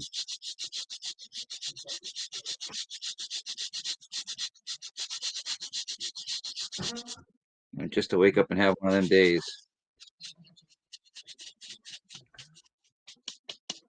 He said he's sorry he ain't been around much, but not dealing with things too well right now. So it's understandable. We're here for you. You know that. Yeah. And that kid, the boy making or the yes. Did you say boy or girl? I I miss it. think daughter would be correct. I'm not sure. Okay. But making the dean's list, I bet that made him smile.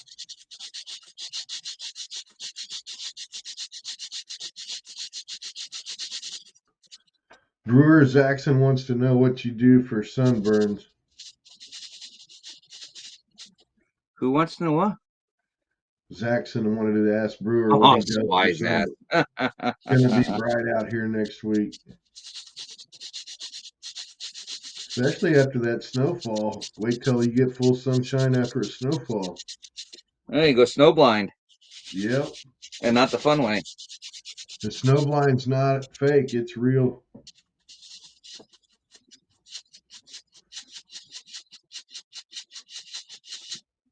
That's good enough for me.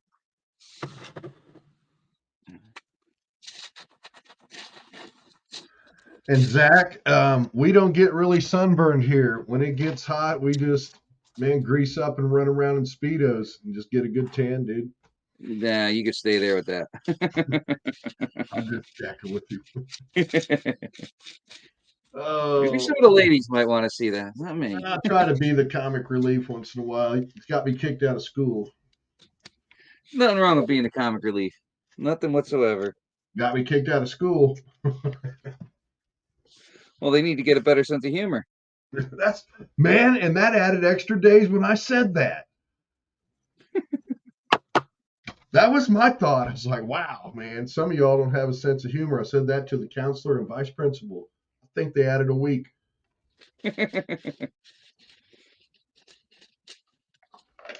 Oh, I would have probably got suspended for a month because I would have kept going. Oh, the incidents I'm talking about happened before I even got out of grade school. Fourth grade was spit wads through a straw from the cafeteria in a couple of girls I didn't like, little rude girls' hair. I remember when I got dragged to a concert and these girls were sitting in front of me, big old hair, and you know, I was bored because I didn't really want to be there because I was like, oh, I think I was like 11 or 12 years old. It was what the hell was it? The one with Mark Wahlberg was in. New Kids on the Block. Oh, I did not want to be there.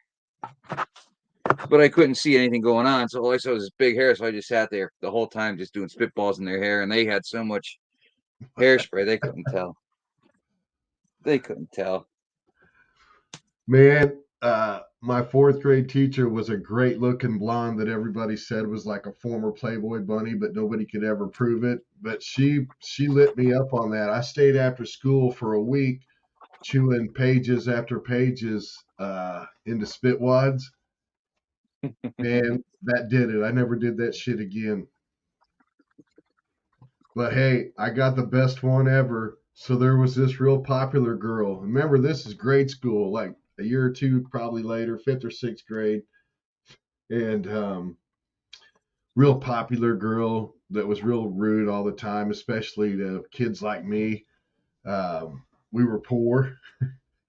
And she was making fun of me about something on those days where we'd get the burgers and fries. We'd have those ketchup and mustard packs. So I took those and dropped them under the. She sat right across from me, and I was dropped them packs underneath the table and stomped them with my foot. Donkey. Oh, Jesus. Go everywhere. I smashed them packets down and sprayed it all over her, and got 2 or 3 other kids too, man. And boy, they got up screaming and yelling, and off to the principal I went again.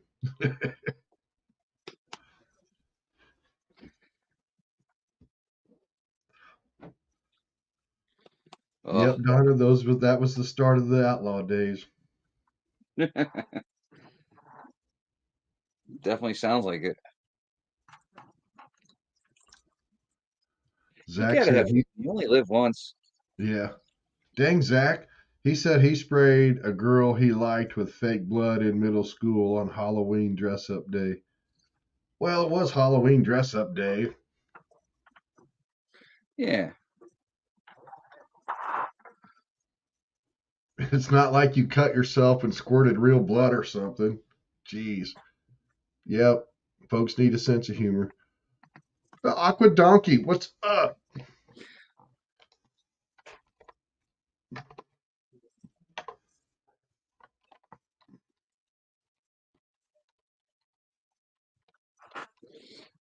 Was she mad at you? Is the question? Oh, I bet he didn't take her to the dance. Oh, thirsty. All right, let's start with a 30 plus. Get it?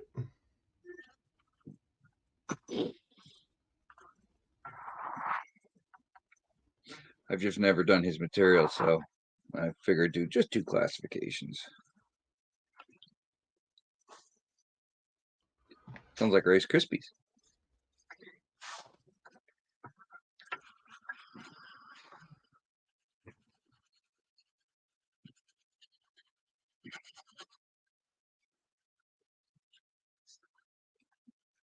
What's the water horse in England. England called?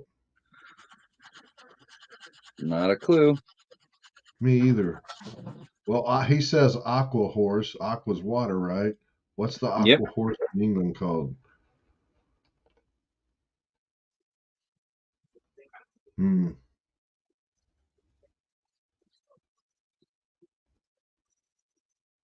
Oh, Jesus. Yeah. They probably try and hit you with being a terrorist or something, James. Dude, in today's day and age, that probably that's a prison sentence, I bet. 'Cause the Yeah. world we live in, man. We live in a world where no harm was meant, but too bad. We're going to make an example of big time of you. Need more water. Dude. I always do that. Oh, boy, the cops took me home. Yeah. You're lucky they took you home and not to jail. Yeah.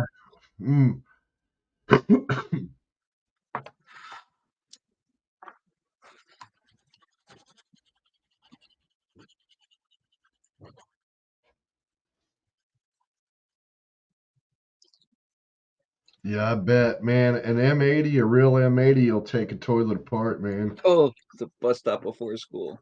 I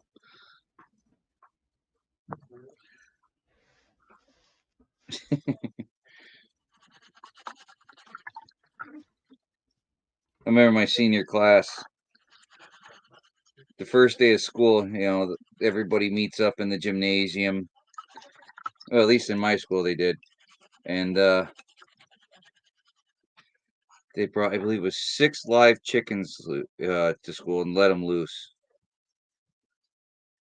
And we're not really, not really anything to do with farming, and where I'm at. There's a handful of farms, but not that many. But It was just custom. It started out with my graduating class started out with 143 kids, and 86 graduated. Man, I wasn't one of them, although I did get my diploma.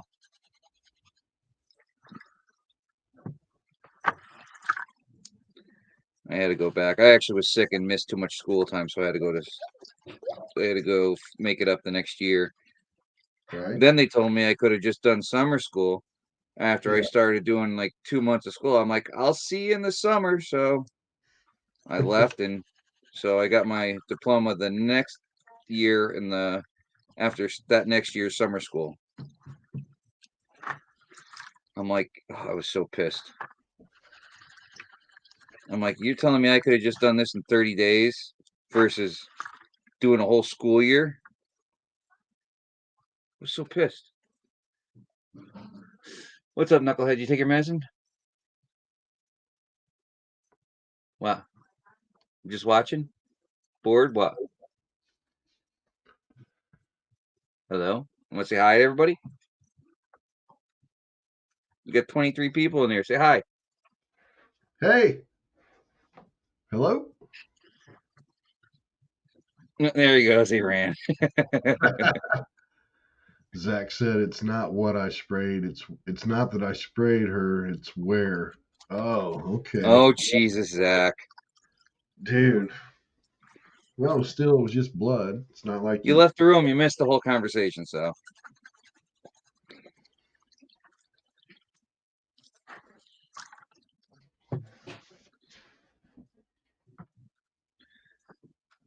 How's it going, Joseph? Just no.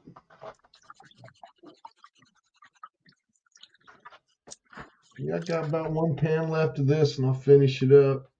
There's a 1 gram bag. Looks like it was there to meet. What bag is that? Oh, that collaboration with Big Oh. Texas and Miss Kimmison.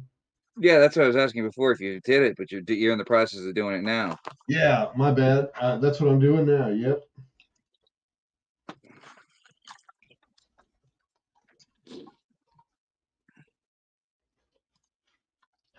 So in that case, we can do. Oh, be quiet, big mouth. Hmm. Yeah. I don't know.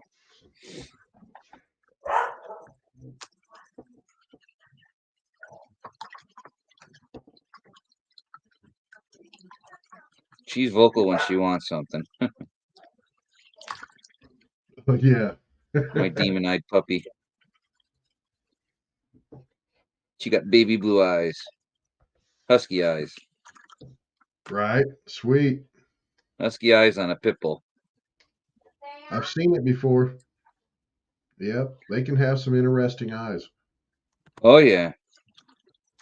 They scare the hell out of you. When she's sitting there barking like crazy, and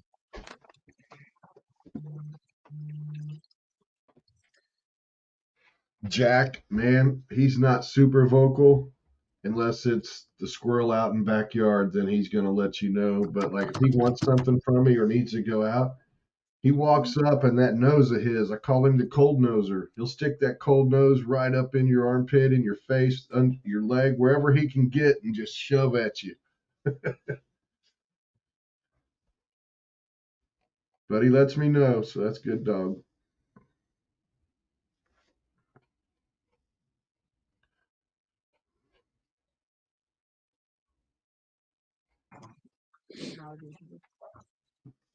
Donkey said his husky's a soprano. Right on. They are vocal. So vocal. you put the two of them together on the platform.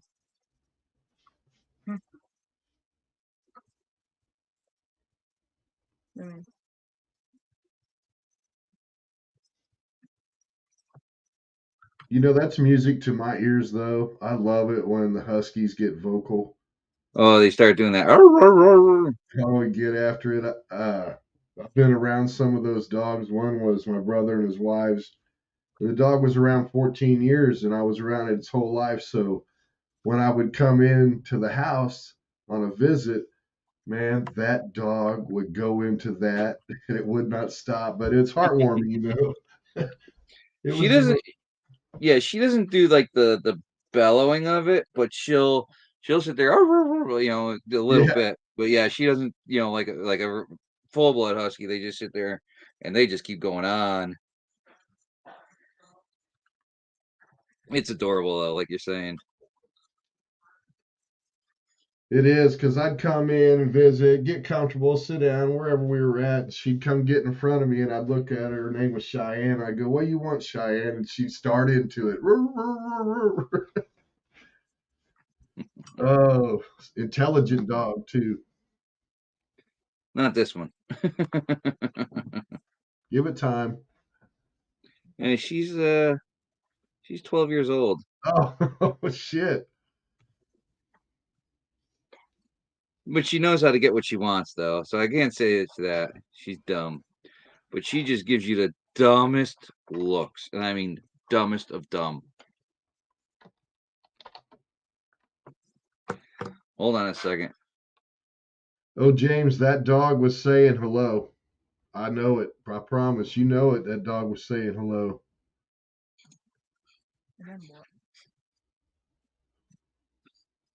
It's What are you very trying to do? heartwarming. Dinner time would go viral. You should, Aqua Put Donkey. two together. She get. Oh, I want to see that. I want to see that. You should put a YouTube video up. I can just imagine. I got a picture in my head.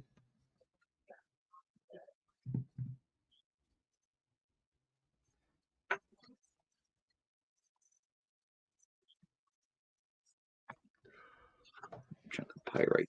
Get down there.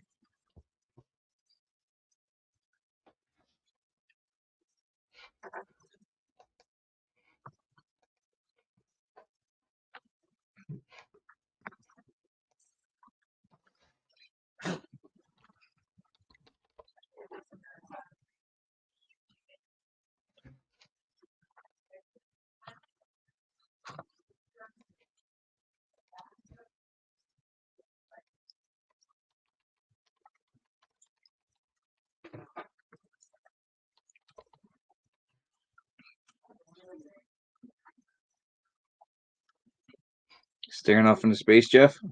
Now, just thinking about something. Once in a while, I'll be on a show or interacting with all the folks and stuff, and I'll have a thought occur. And I just want to go, like today, I was shocked to find out today, and I know it's YouTube for sure now because there's channels I know I was subscribed to. And today I was kind of looking around at some things and I saw that I wasn't, like Grease Monkey. I was like, what? I know Really? that. I went over there, not subscribed. I'm like, man, something's up for real. But I couldn't remember if I had subbed over at Aqua Donkey. Oh yeah, I, they got I cats and try and dogs. make sure I'm subscribed to every single person that's, you know, Me too. interact and see what they got going on. You know, it's, you know, you find out people have sometimes a lot different taste, you know, a lot different, more different hobbies and stuff.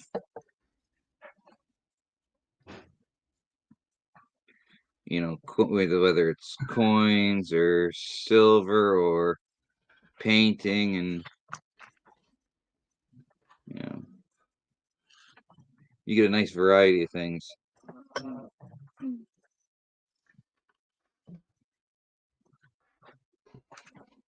I just stopped over there for a second. I see dog and cat videos, some gold prospecting stuff. I'm gonna visit over there later on or in the morning when I get my breakfast up. Aqua Donkey prospecting, man. He or she, or both. You need to put yeah. Put a video up of that dog at dinner time losing its mind. He said she gets ridiculous and then says, "Get my food now, mother beeper," and then says, "I love you." Yep. And you know, all dogs are different and have that certain personality and stuff, you Oh know. God, yeah. Like Jack, I know how to make him lose his mind, especially if I'm in this spot here and he happens to be on the back side of the house looking out the window at the backyard, which he does a lot to keep an eye on, make sure his squirrel friend is not running around in his yard. Well, when he spots one, he'll make this certain little half-ass bark whine, and then he runs and stands in the hallway and stares in at me with his ears up, just staring real hard. And I'll look at him and go, "What's up, dude?" That's it. He freaks and goes running through the whole house, just going off. It's the funniest thing, man. Curly Bill. Last dog I had was a husky. Like to fight him.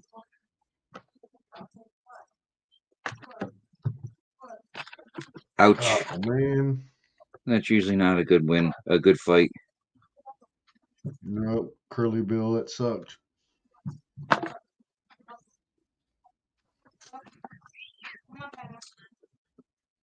remember as a kid we had a dog. Dog literally was crazy.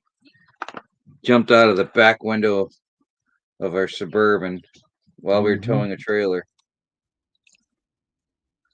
And lived.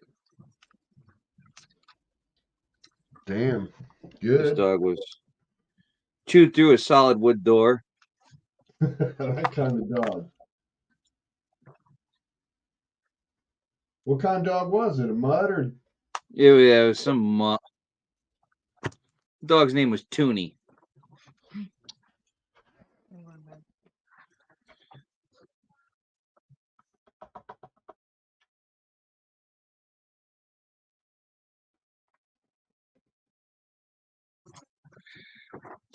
Curly Bill said it didn't hurt the pickup. No, no.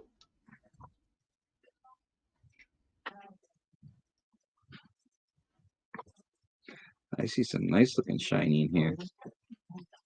So, Rance, did I hear you say you were going to Freedom Fest? Yep. I was the third person to get the tickets. I believe third. You going with PA? Yep. So you guys, so he's got a campground. He know you're all set. You're good to go. Yep.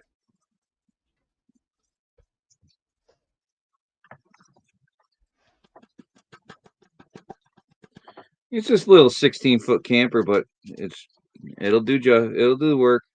So does Place he to have sleep. a camp area reserved, or is it just an open, first come first serve parking camping? Yeah, first come first serve. So that's why I was so quick to pay for and let Can-Do know that it was for trailer site. Oh, so PA's going with the Freedom Fest ticket too? I thought he Yeah. winged it. I bought him his. Oh, Hold on one second again. well, if I get there, I'll be somewhere. I'll be winging it because I won't know probably until it gets real close. I'll be able to pull it off. Yeah. Oh, I mean, well, they're only gonna have so many spots available. Yep. I Well, believe they have the whole campground though. So well, me wherever and the Jack, camper.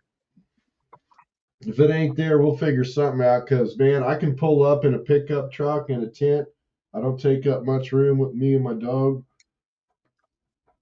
I mean, it's only $50 a ticket. Yep. He might So have some available when the time comes. We'll see. I'm pretty sure. And I'm not going to stress it too much. If I don't get to go this year, I don't get to go because I You really better go. Well, I'm trying. I'm going to work it. Like I said, the one thing that gives me hesitant or gives me some pause is it looks like, man, I got another job offer today to come back to work and make my full pension. Another. Yeah. It's a guy that I actually trained and brought up through. He's about 10 years younger than me. Brought him up through the ranks, taught him how to run a good job. Now he runs work for the company, and called me today and said, "Hey, man, I got stuff coming up not far from you." I said, "Man, I'm getting ready to go skiing in a couple, 3 weeks, so I'm not going to entertain anything yet." He said, "How about the middle of March? Come to work for me, make $50 an hour, union scale, and still draw your pension." I'm like, "Sign me up." Oh yeah, you can't say you cannot say no to that. And not being the foreman. I just show up and do what I need to do for a day. I don't have to think about it. I don't have to draw detail or do any of that stuff, man. It's just go to work for 8 hours, leave it behind, come home. Yeah. Good. Yeah. And sometimes I get aggravated about being, the foreman. The money's great, but not being able to sleep at night's got a price on it. And whew, I just want to sleep at night. Well, I got a good boss, so I can't complain about it, Right. And here's the problem. I talk to him. Usually I handle it myself. I mean, I've suspended some of the guys before, and he never questioned it. But and I mean, I got my own. I got the company card, so I just take care of all the ordering. I mean, obviously I do all the repairs. So I remember, like, what was it? Like the first 6 months I was working for him, I had to go buy an engine for one of the things. And I guess he didn't realize it because the card wasn't in it was a company card, but it was in my name that they put a limit on it. He's like, fix that right away after the first time. He's like, no limit. I keep telling Where him, I is say, be PA? careful. Zach was asking, "Where's PA?" Good question. I didn't text him. Man, I'm gonna have to go let Jack out for a few. Zach, you're done with dinner. You should come up and help out. Keep an eye on chat, or even Culver. Where's Culver been? Can't I believe he's figured, not. PA'd be busy, so I didn't want to bother him. Right. I'm gonna go let this dog out. I'll be back in just a few, John. Not a problem. I'll be here, obviously. Let's see if I can suck this stuff up.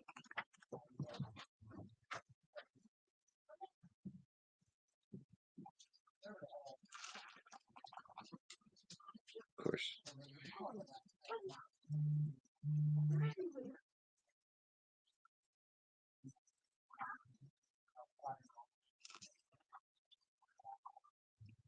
Yay, it all fit. It went through.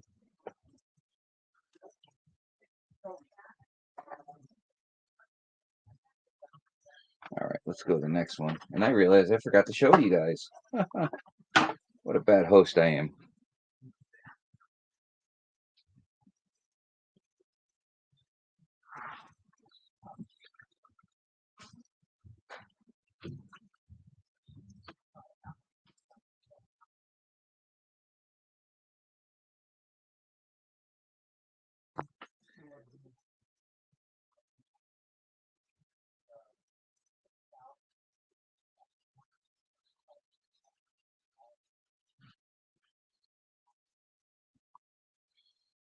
Besides, I missed his live on Sunday, so I didn't want to bother him.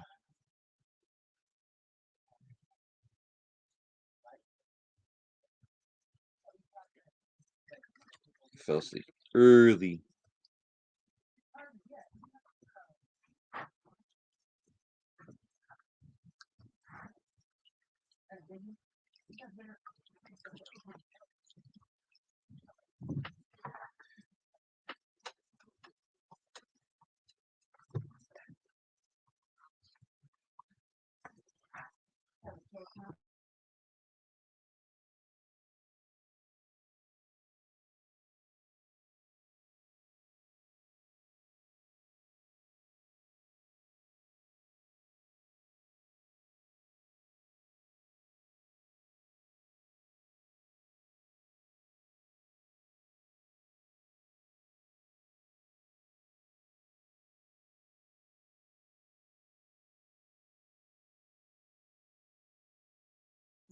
I'll be right back.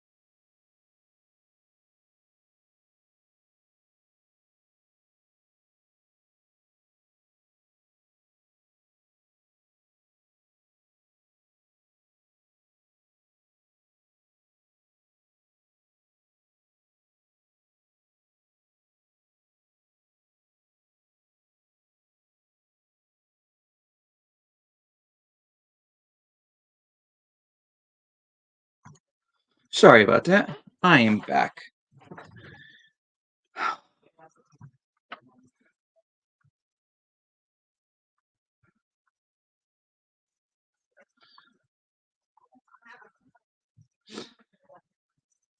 You lurker, Mark.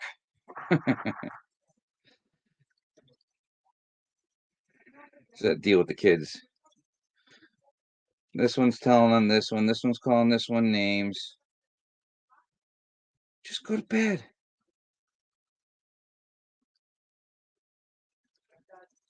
It's bedtime.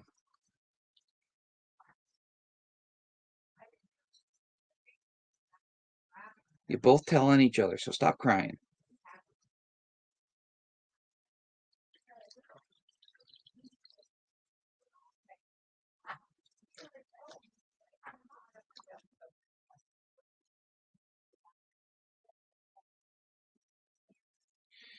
Any day above ground, Mark, is a good day.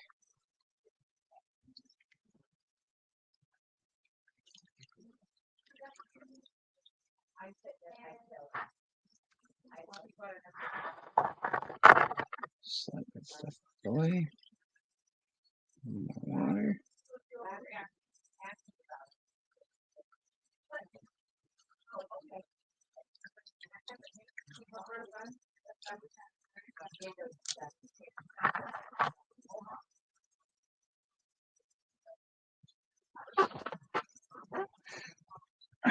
You know what? I need a stirring utensil because I am going to have a drink tonight. Kids drive me nuts.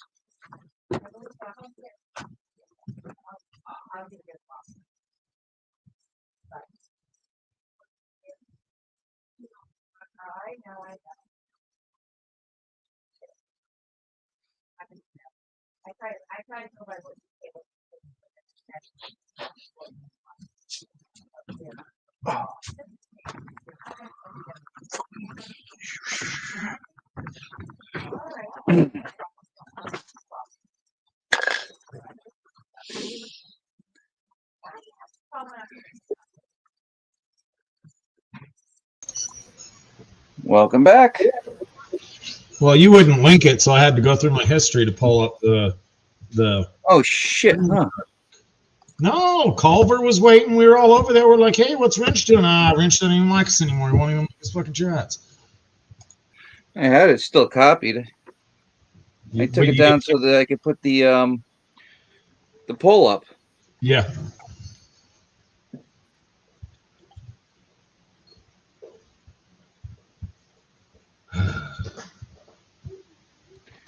Kids being idiots, so gotta break out the last little bit of the hard stuff. Yeah, I know what that's like. Joey, yeah.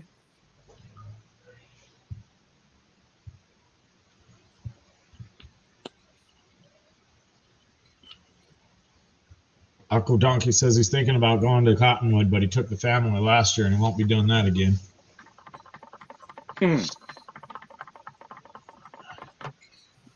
I'd love to, but if I'm taking the family, it's gonna be a small trip, not a big one.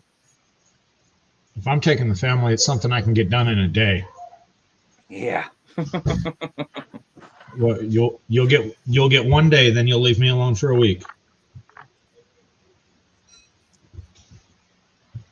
Nah, they just fight too much. Oh yeah, I know. They're fighting right now. The 9-year-old's picking on the 7-year-old, so the 7-year-old fell down trying to chase the 9-year-old, so she started still picking on him more because he hurt himself. Blah blah blah. You know all that. That's like I'm my 16 and 12-year-old, and one's telling on the other one's calling names. I'm like telling the older one, I'm like, you tell on him all the time too. Stop calling him names. You know what I start? Baby. You know what I started doing to alleviate that? The one that was telling got in trouble. Yeah, but No, it stopped the never-ending stream of telling. Yeah, You but know, it made them work out some of their own problems. I don't have anybody else to help me here. Well, I mean, the old lady's here, but she's not She tries, but it's so yeah, it's all screwed up.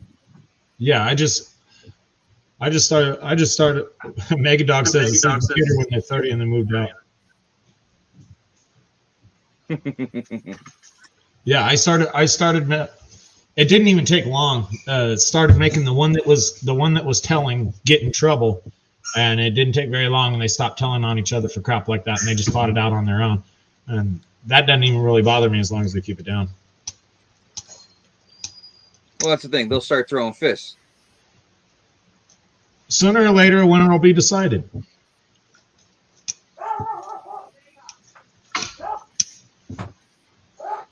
No, if one hurts the other, especially if the big one hurts the little one. No, I know. Know better. I know how it is.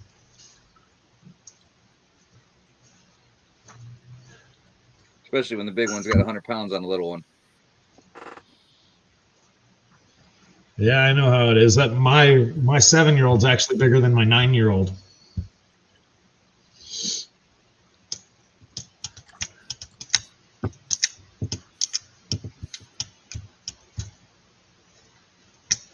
Yeah, I just watched my very last mine that I went into, my last exploring adventure that I went out on. The channel that I went with just posted the first part of the video that we went on today. He makes a lot better videos than I do. I'd say give you something to do on the weekend, but you're probably doing work on the weekend too. Until I get the counts where I want them, I'm not doing very much hobbies. I'm just about there. I could take a few hours for a hobby at least, but You're in for the now, beginning stages, man. It is what it is. For now, it's earn while it's there. I'm taking half a day off Saturday, not by choice, but. What's up, dude?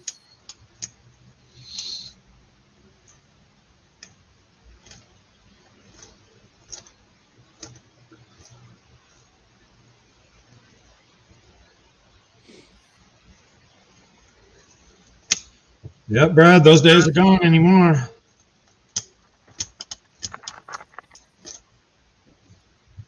Just giving your kid permission to move out at 15 is a crime.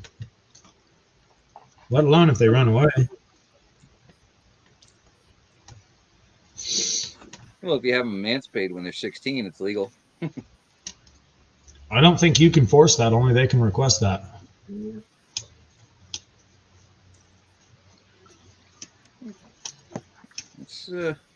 It is, Mega. The state counselors told me if I had to, I could. Hopefully you're above that. Yeah. No, I've told him a few times, and he's actually doing really, really well. So. Oh no, definitely use it as a threatening tool. I didn't say to take away the tool. No, I've used it plenty of times. Believe me, I've tried every form of discipline there is. Just about.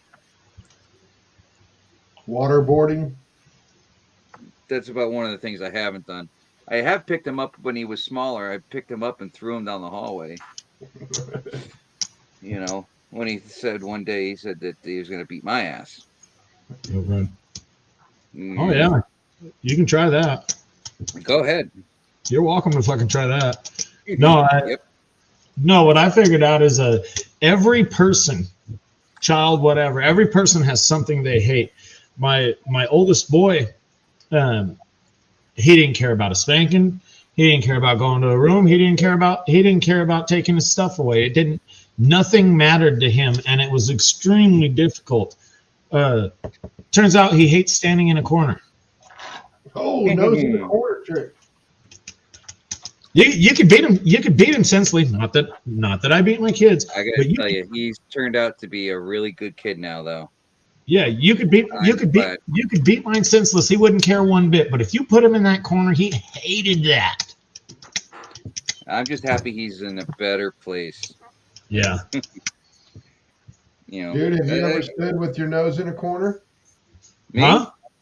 Have you ever stood with your nose in the corner for a while? Only when the deputy told. I mean, no. Yeah, I have. That sucks. There you go. We found what works for you too. It Oh. worked. I've had the wooden spoon, yeah, the slipper, whatever, all that stuff. The Belt nose in the buckle. corner, all of it, everything. And like I say, everybody has something they hate, and you just got to figure out what they hate, and use that to your advantage. Megadog says he hates shrimp, so as a kid, possibly, oh, you're in trouble. Go get the shrimp. We would have kept shrimp in the house. We'd go get some shrimp. So we could waterboard Megadog with shrimp, tie him down, and just kind of hang it over his nose where he smells it a lot. That's waterboarding with shrimp. Or just shrimp water. There you go. Waterboarding with shrimp water. What do they call that? They got a name for that, don't they? I have no idea. I'm just, like I said, after everything I've been through with him and going to that special facility for 5 months, and Yeah. he doesn't even see a therapist anymore. So, Dude, that's awesome. I mean, he goes to a special school and they have therapists there, but he doesn't have one there. He sees counselors basically now. Yeah, Donna.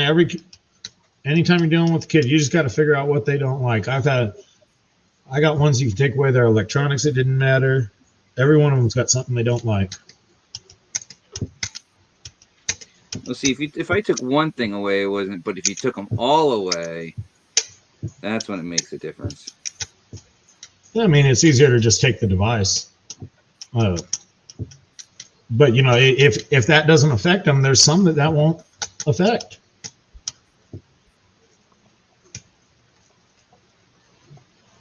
Brad says he used to get the strap, a branch off the willow tree, or the handle of a whip around his butt. It's all called discipline, and it worked out well, and it worked out okay, except for that twitch he gets from time to time. So made you the person you are today. My grandfather would do that. I got disrespectful with my grandma once over there on the weekend, and man, my grandpa would make me go cut a switch. You go cut your own switch, and if you go cut a wimpy ass switch, and he has to go cut a switch, it's even worse. Yeah, I got all kinds of different stuff. He had a willow tree, Brad. Switch tree is what we called it. Oh, weeping willow. Yeah. Yeah, they do. Yeah, they. Oh, dude, there was about 10 of us boys, all cousins, all within about 3 years apart. Whether it was throwing pears at cars or using a wrist rocket slingshot to knock out lights, lampposts, man, I don't know how many times I heard Grandpa tell one of us, "Go cut yourself a switch. You done effed up." See, I was lucky enough that I grew up in the late 80s and early 90s, or late 80s and 90s. I was allowed the freedoms to go do evil things other places, and as long as I got away, it didn't matter. And I was pretty good at getting away. I didn't get in trouble for throwing rocks at cars. That's because I knew every back road, little alley or whatever. Yep. yard with a dog, yards I could run through. We had one. This dude actually got tired of it because his house was our escape route, and he had a dog. It was just slow, just fat and slow. So we'd come barreling through the alley as fast as we could, and his alley was raised, so we could just jump into the yard. And we'd go through the side of his house and out the front before he even knew anything happened. He caught us one day. He was mad. There in Barstow? Yeah. Does he still see you around town? I still see the guys I got caught with. See, we didn't throw rocks. It was fruit or snowballs. We're running a little low on fruit trees and snowballs. Yep. So you had sandballs, dirt clods, whatever, fake sand. Yeah. Just don't get caught, that's all. That was it. Get good at getting away. My brother learned how to kick over trash cans off of his BMX. And he figured that out one day. And that particular day, he was riding to school, and I was walking with my friend. Every trash can on the way to school was knocked over.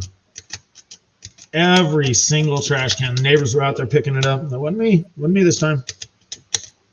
I tell you though, I'm ready to freaking start hitting trash cans of people leaving the street. Yeah. Instead of putting it on the curb, on their lawn or their driveway, they put it out in the street. I swear one day I'm just going to go by with the plow and just start plowing them. One of my brother's first off-road trucks, because I grew up off-road, my brother grew up city, and he wanted to learn off-road. So he was asking what to get to learn off-road, and we told him a Ranger, and we couldn't get him a Ranger. So all we got was there was a lady in town selling a pink Mary Kay Bronco 2, which is the same suspension as a Ford Ranger. You can beat the crap out of them. So my brother learned how to off-road in a pink Mary Kay Bronco. We were planning on getting a paint job. It just never happened. We put a Smitty-built front bumper on that, and we were out in the desert one day, and we showed him how to hit things with it. And when you're trying to hit something with the front bumper on a truck, you can't just power into it. You power into it, and then you slam the brakes just at the last second, so you're slowing down, and then they go flying in front of you. So we taught him that on a refrigerator. We were driving down the road just about a quarter mile from my mom's house, which is where my brother lived. About a quarter mile down the road, every single trash can on the street was knocked over again. And we're like, dude, you realize that you live right here, right? Yeah. And you realize you're driving a pink Bronco. It's not like there's more of them. I had a buddy with a Cutlass that used to do that. Yeah. Trick is hit the brakes as you go into them, and they just go poof, and they go flying. You just sideswipe them, and they end up with all the stuff on the car, and the cops caught him one day. Yeah, you gotta slide into them. Brake sliding as you hit. Trash cans are fun because they explode. You get little white pieces of paper absolutely everywhere. Poof. What I used to do was I was really good with, when we were towing the trailer behind us, and I had like cages around the lights in the back. So I used to do is cut the wheel enough and get that trailer to swing, and just hit the garbage can and send them flying into the yard. Yeah, they go flying. Oh yeah, about 40 feet. The guys be like, "How the hell did you do that?" It's a 16-foot trailer. You'd send it. Yeah, once you learn how to do that stuff, it's fun for a while. Oh yeah, that's what I used to do. I didn't care because it was it was an open trailer, so it was all metal. You're not going to damage it. Yeah. Now we got all enclosed trailers. So I just can't stand people that leave their garbage cans in the street.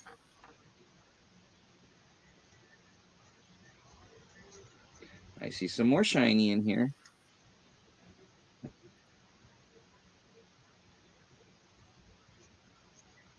How about you, Jeff? How's that bag going? About got that final rinse done. It's a nice bag, challenging. I'm still trying to work through some black sand, but Black sands. Look at this pile I got. yeah. I love it. You know that. Yep. As long as it's got lots of silver in it, send it to Wrench. Don't you dare. I'll send it to Culver. Decent. Hey, I don't care about the silver. It's the coppers that bother me. And even those I'm pretty good at. I sent Culver dirt with gold in it because it had silver in it. Well, I'm sure he appreciated it. Hey, I didn't want it. I couldn't stand it. No, the copper pay dirts are the worst, especially the copper shot, not the natural copper. Once you get down to that real small stuff, tell them the difference between that copper and that gold will make you go cross-eyed. Yes, agreed. Yeah, I could see that. It's way easier in daylight. Under artificial light, like you guys are doing, it would be a huge pain. In daylight, you can actually get the sun on it, and you can tell the difference really easy. But that's why I use the 5500 Kelvin or 55,000, whatever it is, 55K Kelvin. So it's equal to the sun. So it's supposed to be not artificial. It's supposed to be the closest thing you can get. I use the daylight light bulbs. They work best Yeah. for my eyes in the house. They're 55s. I mean, they try and say 65s are, but no, 65s are more of a white light. The 55s are closest to the sun. They're just marked daylight. I don't even know what the spectrum is. Brad Welch says he's never seen his mom angry or cranky in his life. That makes one of us, Brad.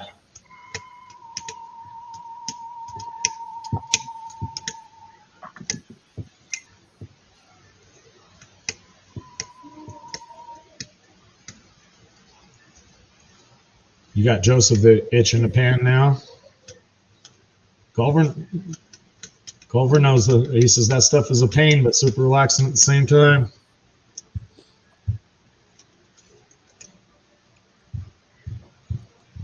This is pretty much equivalent to that Vermont pay that I sent James.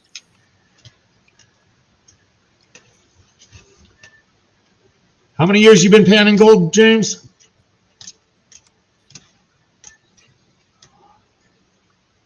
Not you.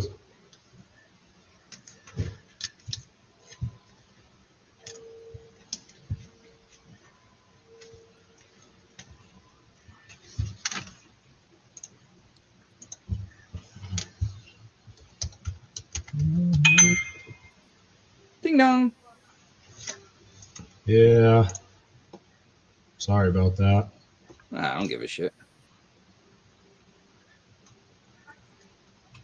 Just sounded cool, so I had to imitate it. Yeah, I tried listening to it all day and night.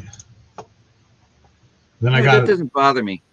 That's like leaving the door open when the key's in it and just ding, ding, ding. Oh, I that drives hate- people crazy. I hate Oh, I love it. doors with keys in them. I love it. It irritates people so much. I do I it hate purposely. doors. My wife likes to leave her keys in the door like it's some kind of storage area to them. One of her keys is bent 90 degrees now, and she gets to keep using it because of that.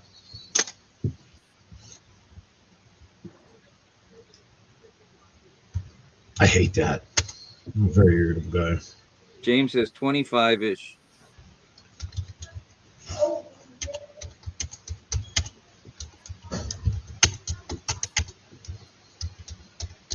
What? Oh, James says 25-ish? Yep, 25 years.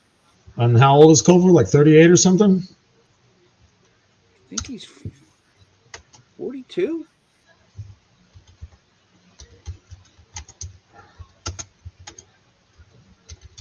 I know he's younger than me. Well, then that would make me younger than you as well. I'm 45.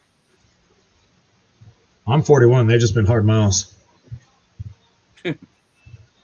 Hey, some of those miles were some fun ones. No, I can't argue that either here. Luckily, I started going gray before I started going bald. My hair's getting thinner. But now, Hair's getting thinner, back's getting tireder, knees are hurting more.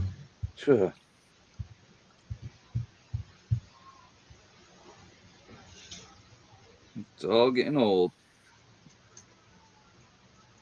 I could see how this would irritate people. What is it? This is Grease Monkey dirt. I guess he donated to Benzo, and Benzo used it and had it seeded gold to it for the Christmas balls that he run a race on. That I won both races, and then won the only two that he had. Hey, Rich, look at that one. Yesterday, one of my customers called me. I've worked on that blue truck. The red Blazer is my Blazer. Yeah. That Blazer is 6-inch lift 35, so that's how small it looks next to that pre-runner blue truck. This dude, I'm assuming he was drinking out in the desert at night, and he couldn't see the wash, and he slammed into that about 40 miles an hour. Oh, Bye frame. bent the frame, broke the upper control arm. But he called me up to go pull him out of a ditch. Oh, it's not that bad, and that's what we pulled up to. Got him out though. Oh yeah. Did he drive it? Yeah, it drove home. Really? He was lucky. Was the steering wheel like this? It's in the driveway where it'll be for quite some time, I assume. I just did a new starter on that, fresh oil change, fixed the brake lights, and it has long travel kit on it and all that. The cambers were all right and all the angles were right. Not anymore. We were looking at it as we were driving. He said it was driving weird, and we got out and inspected it as good as we could. Found a cracked control arm and came to the conclusion the frame was bent. But then he took off down to the car wash to go wash it to see all the damage, and we left to go our way home. Not only was the truck leaning to the driver more than it should have been, but we noticed when he was going to the car wash, it was crabbing down the road a little bit. Balls. Dude. It took some damage. Wobble. I was behind a dumpster truck. It was like it's like a 33,000 GVW truck. It was a single axle, dually. And I'm driving behind it, and I'm like, it's just something not right. Truck's going down the road, gravel, just sideways. And I'm like, yeah, just grab it. Boy. I see it more often than you would believe down here. I see it so often that I'm starting to wonder if my eyes are crooked. And I'm like, no, damn it. There's no reason I should see the side of the door when it's going down the road in front of me. It's fucking grabbing. You shouldn't see only 3 wheels when you're behind it. You should see all 4. Or if it's real bad. I've seen some real bad ones. What do you got there? Outlaw? I wish Mary was here so I could say, make me bigger. That is close to the final rhinestone, so there's a little bit of black in there. Not bad. That's Big Texas, Miss Kennison's collaboration bag, promised a gram. That's right at a gram, maybe a little more. So I think I did okay. If it's not, I'll go through it again. Well, you're going to go through it again anyway, and we all know it. No, if I have my gram right here, 1.0 or more, I put it in my container, mark it, I'm good. This goes in my tailings. It ends up being mixed into bags, so people are guaranteed to get what I miss. Makes the bags even better, and it don't put me out a bit. I have never gotten less than I was supposed to get out of a bag, and I got the same thing. Outlaw is once I get done and I measure it up, and I know that I have what I had, I put it away, and the rest goes into tailings. Yep. That way, when I measure out a bag that's like 1 gram bag, but I make it 1.08 or 1.1, whatever it ends up being, well, there's a good chance it's going to actually be more than that because I miss shit all the time. But like I said, oh yeah, I go through my tailings like crazy, but I just don't have the time. I just got a very heavy shake, as putting in. Well, the way I figure it, because I will go through my tailings one more time before I get rid of them, and then I'll send them all to another gold panner who's going to actually go through them really good. I'm going to run all mine through the sluice, through a little cleanup sluice, and anything that's left can just get mixed together and shipped to someone in a flat rate box and have fun when you're bored. Well, I know you've had to thought to yourself, man, this is tough stuff here I might not want to tangle with. I should send it to Outlaw. No. Nope. Damn. That's a good dog. Yeah, right. Man, come on, man. Come on, why didn't you order the kinky? Me? No, not you. Jeff. Oh, shoot. I forgot. That what I just showed you isn't everything. Here's that super fine that I had to let dry out and hit it with the maggot. So there's 0.10 or 0.15 there. So I easily got a gram out of that. That's a good bag. Man, I wasn't in the mood to fight kinky just yet.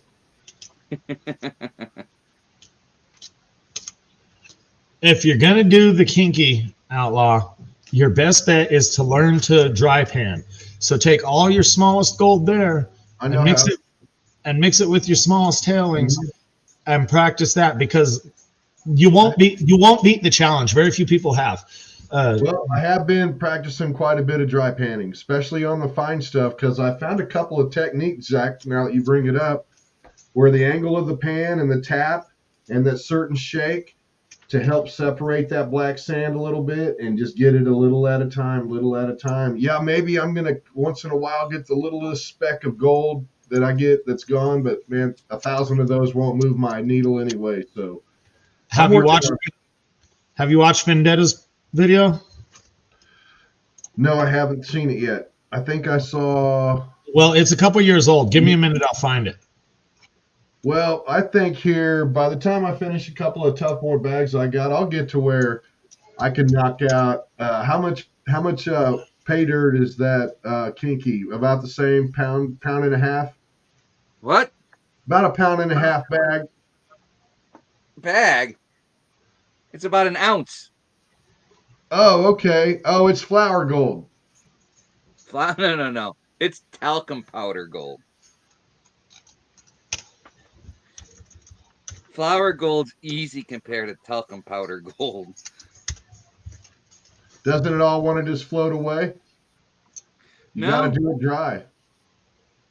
I've tried it. I did about 3/4 of it, and it was all wet. And just getting down to the nitty gritty, I just gave up.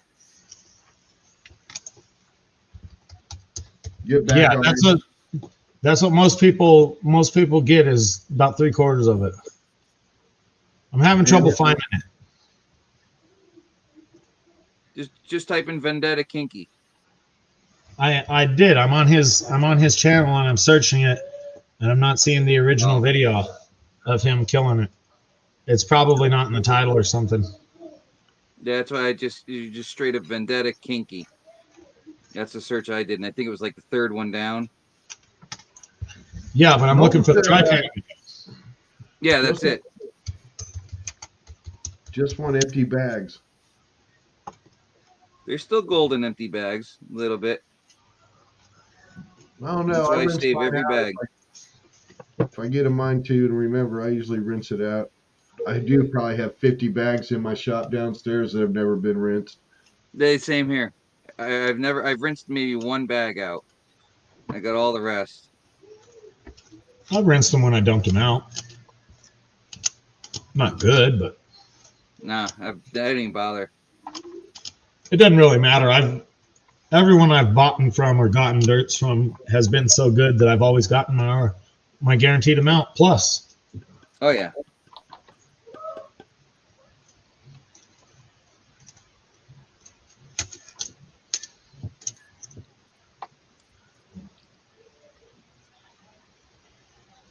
I think once Vendetta gets going again, you'll probably see the Superstition Mountain, some of those other stuff. Already back out. up there.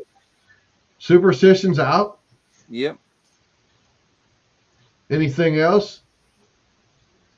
I don't know. I haven't checked. I'll have to go over there. All right, well, Mega Dog. He's had it out for a couple days now, at least. Let me go see. That's the thing. Lately I started pan stuff, and what I do is a Ziploc bag with the material and the label. You know, just put it back in there. So one of these days I'll actually put it back in the bag and put it up on the shelf. Man, I think I'll have to wait Well, maybe a little bit to this get a one's bag actually or still got the two. gold in it. This is a special bag, so this is the only one that's gonna have the gold and it's gonna stay in it. Where's that from? This is the number one. This is Ghost Town Rattlesnake Gulch from James, the special bag he sent me. Bag number one, where it's Nice. the whole family. Nice, you know. That yeah, the gold will stay in that one. I'm not seeing out of stock on any of his products. Yeah, he's got a few things up. Sweet. Yeah, the Superstition's up there.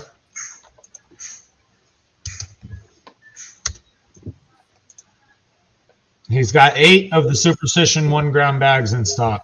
$79. if I have a superstition. What is the bag I have left? I think it's Lynx. No, Hacienda. What is this one? What the hell is this one here? The kilo bag. Yeah, I got a superstition was like that and Hacienda. I liked The the Hacienda. 79 sack. What's that? I've never had that. The 79 sacks back, right? I haven't had that before. I think you have. I Man, think we I don't- talked about that before. Why is it not giving me the pay dirt option here? Something screwed up on his site. It's not listing our products. You have to click on one item and then go to the bottom of the page, go to related products. Well, technically, he only has that one item for sale.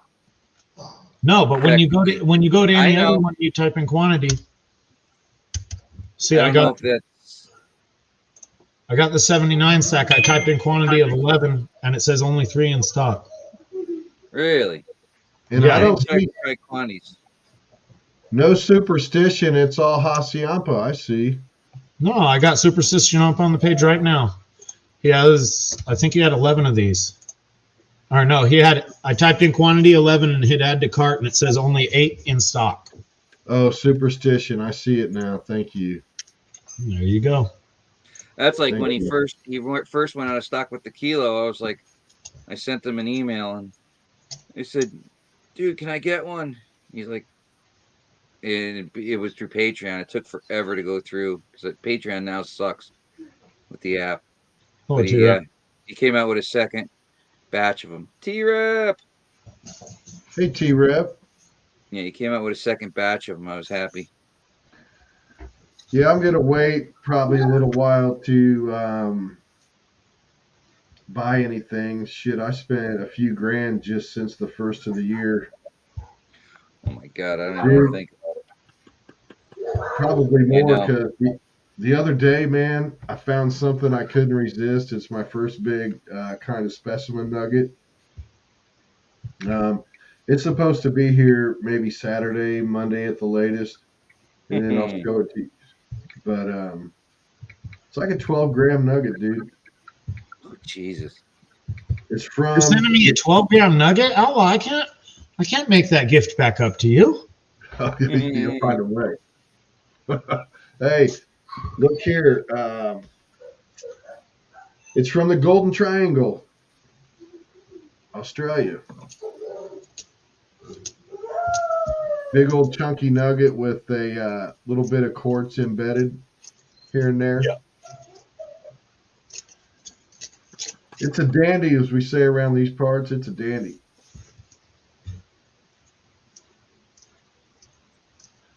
I gotta tell you, this is time consuming. Oh, yeah. Well, I think a lot of what Grease Monkey sends are actually cons. That's why you got so much black Yep. sand in there, is they're all concentrated before they get to you. Oh yeah. And then they add the gold. So you got basically all heavies and gold. Yep. That's what I send out with the Vermont and the New Hampshire. That's why there's so much in the New Hampshire. That's why there's so much garnets in there, and that's why there's so much black sands in with the Vermont stuff. It's all cons. It's just, if there's no gold in it, I seed them.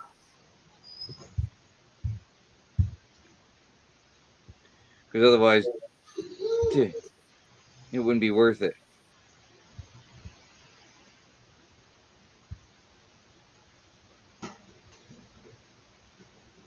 Because there's so little gold in there.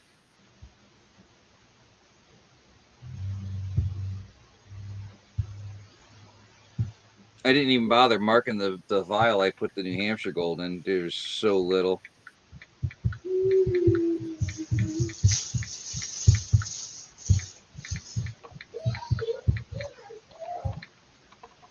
Donna, you know I'm a proud American through and through, but I do have a love affair with Australia going on. Yep. I like their music, their football, and their gold. And I probably like their girls too, I'd imagine. I don't know, Outlaw. I heard they're a little rougher over there. The few that I know have gotten to know over the last year, I don't think so. I wouldn't want to piss one of them off. You got to Just remember slug you got to remember these ladies wrestle spiders the size of house dogs. it. They got to be a little tougher over there. I know a doctor and a florist and a zookeeper ladies over there. I think they're all right. Oh yeah. We're gonna Zookeeper. a zookeeper lady. Let's put Aussie zookeeper lady on the softer side of the spectrum, right? Yeah. Let's get her up on panel and talk about, I don't know, chips, dips, chains and whips, stuff like that. That's a good date around here.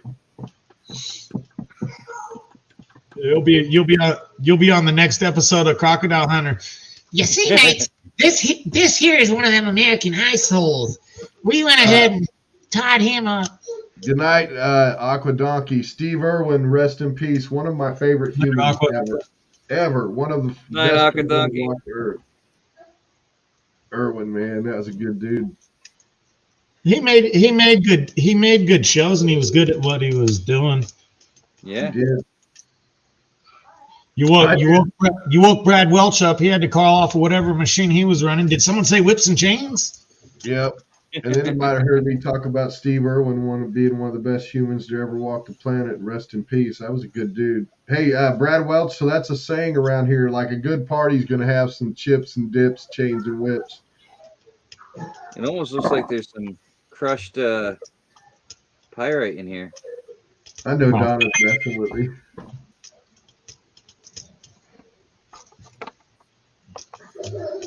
Donna knows a lot of those Aussie folks like I do. She's always over there chatting it up. Sigrid was here earlier. Sigrid's an Aussie chick. Yeah. Yeah, Sigrid was. It was good to Was see here. her.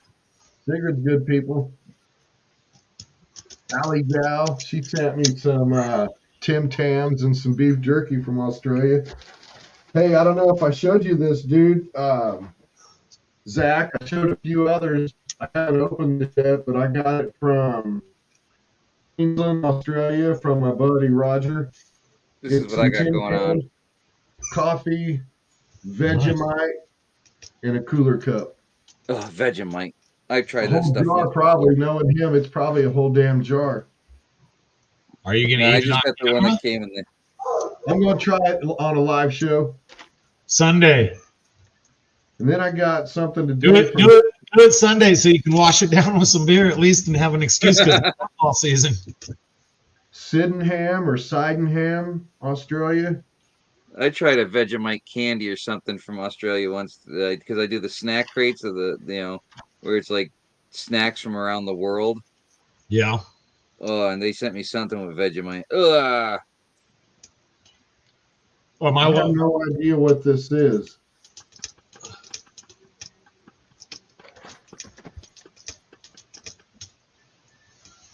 you Yeah, got a good whole bunch people. of packages over there. So I happen to know, oh man, this is going to be brutal, but I can't resist, man. There's good comedy out there waiting to happen.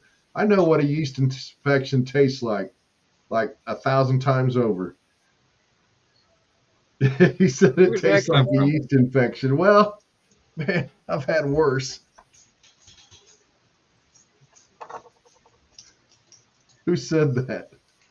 I gotta see who said that. No, Mega Dog. I didn't like the Vegemite.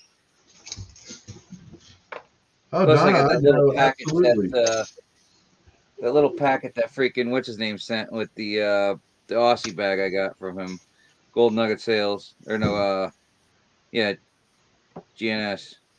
Yeah. Tell you what, right now, the Mossy girls are great, and that's all a lot of fun. But you know who the number one is? You guys know who the number one is. Texas Donna. Oh, what are you talking about that? Last week you were saying that Canadian girl was number one. Don't know any Canadian girls, but Texas Donna is like my longest, one of the longest people on the channel that started over with music and stuff, nothing to do with pay dirt. She just came along. She can see right through that lie. That's like the male's first defense is deny. Yep. See, it's No, the Canadian truth. girls. She's here to tell you that it's the truth, and she knows. Wasn't me. Donna and I go everywhere together. So I speak the truth and it makes sense. You know what I mean? Zach's just a ball breaker like you. Yeah. My He's ex-wife worse though, I think. I remember I'd have a discussion with my ex, and she'd say, "You're just good with words. Sometimes you make it all sound so good." I'm like, "That's called telling the truth. It's called telling the. That's just being honest." Might want to try that sometime.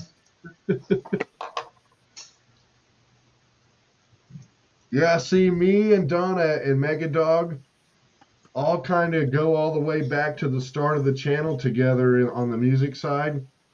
And then Wrench, A3, I'm Zaxxon, PA, and I think like James Culver. Those were like some of the first few people that I met, you know, in the gold pay dirt community. 2/3 of the first people I met are gone. A lot of the ones I did are here right now. No, out of everybody that's been in chat tonight, I remember T-Rep when he still used his real name before he changed his name to T-Rep. Yeah. A3 Sky Warrior probably showed up about the same time as me because we grew together. I'm looking here for anybody that's possibly been around longer than me. Yeah, A3 Sky Warrior has been around the longest. Oh, the Asylum. I guess Mark Miller was here a little while ago. He was here before me. Mark was here? Damn it. I missed him. That was almost. He's always lurking. That was almost an hour ago. He's been around longer than me. He does lurk. I like it. He's out there. Mark's been jamming lately, man. Oh yeah. Him and Axel.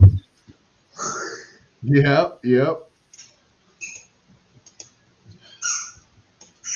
I wasn't Big Tex's first subscriber, but I think I was in his first 10. He was my first subscriber.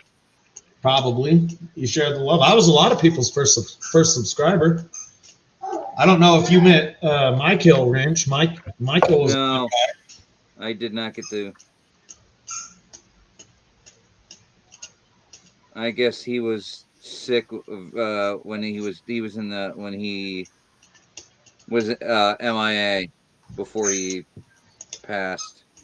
Yeah, you'd be surprised how many people I suckered into starting to post videos. I suckered Doug Odette into his first one. I suckered MJ OnlyPans into her first video.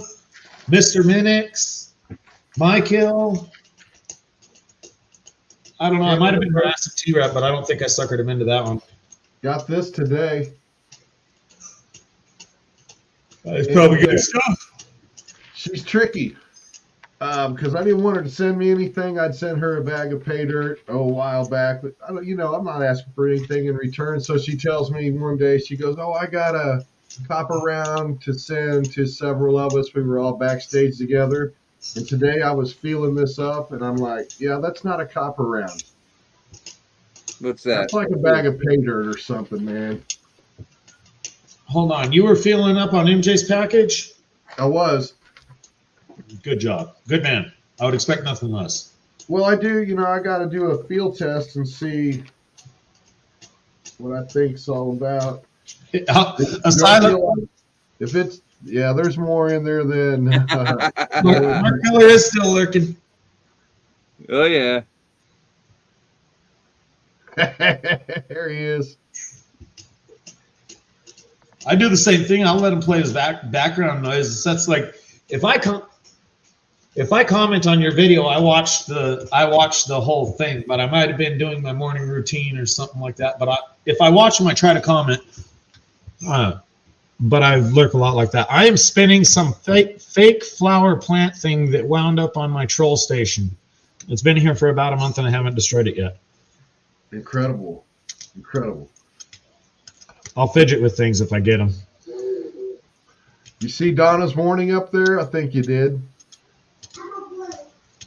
That's my girl. She came for me. She ain't gonna come and do nothing to me. I have a magical force field around me that a Texan cannot penetrate.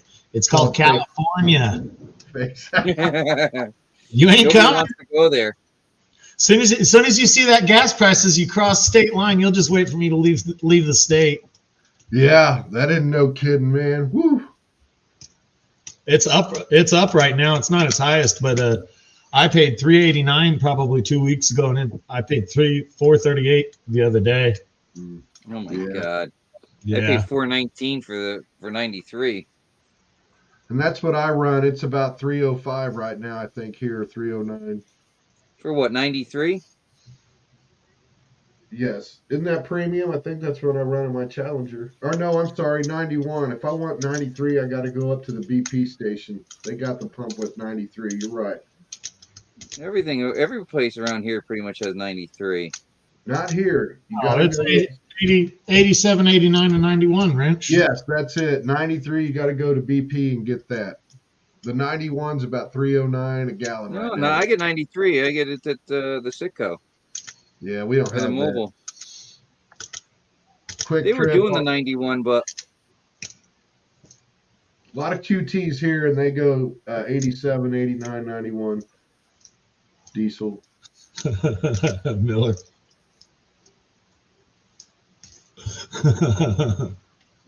what? Yep. Hey.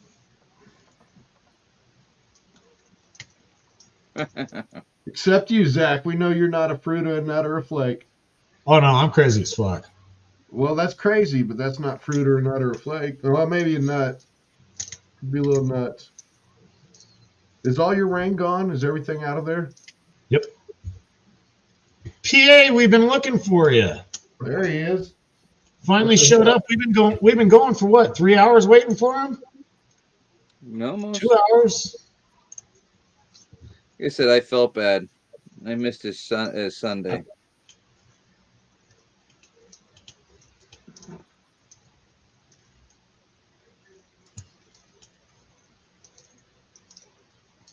It happens, man.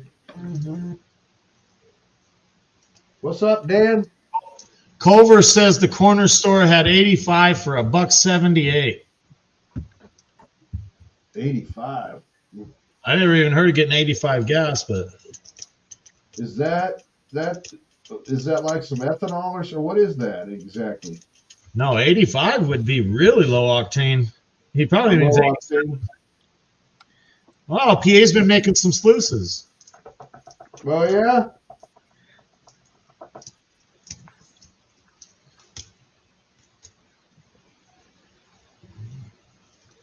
85 is so low. My Land Cruiser probably. Oh, E85. No, we don't have that around here. We can get it. It's not I super can't. popular though. E85. That's what I was talking about. Yes. See. Yeah, I can't get ethanol around here. I have to go to New York for that.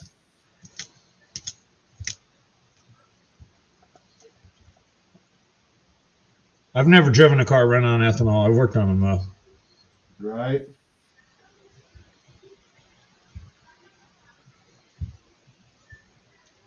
In theory, they should get way worse gas mileage when running it. I don't know what they actually do.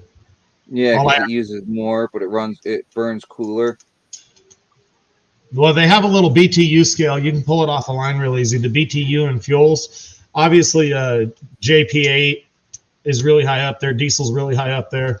Gas is about middle of the line, and then it tapers down with propane and this and that. And then E85 is a lot less. So in theory, it should use a lot more gas to get the same effect. Yep. All I know is when those fuel composition sensors go bad, they're expensive. Yeah. No, they're expensive. Like $1,500 last one I changed.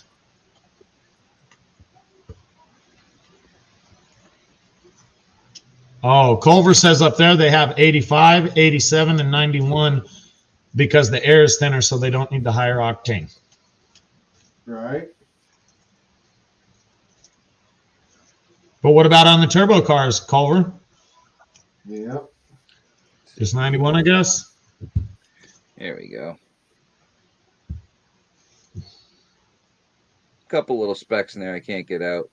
I know that Scat Pack I drive likes cool, thin air. she eats. You know what I mean? Really loves Oh it. God, yeah.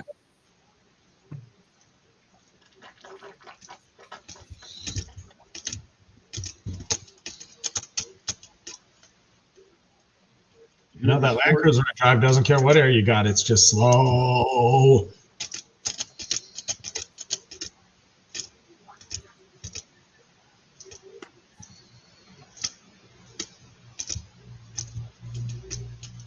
So, Miss Kimison's, it said it comes out of Mississippi, but is the dirt from Mississippi or is it Depends.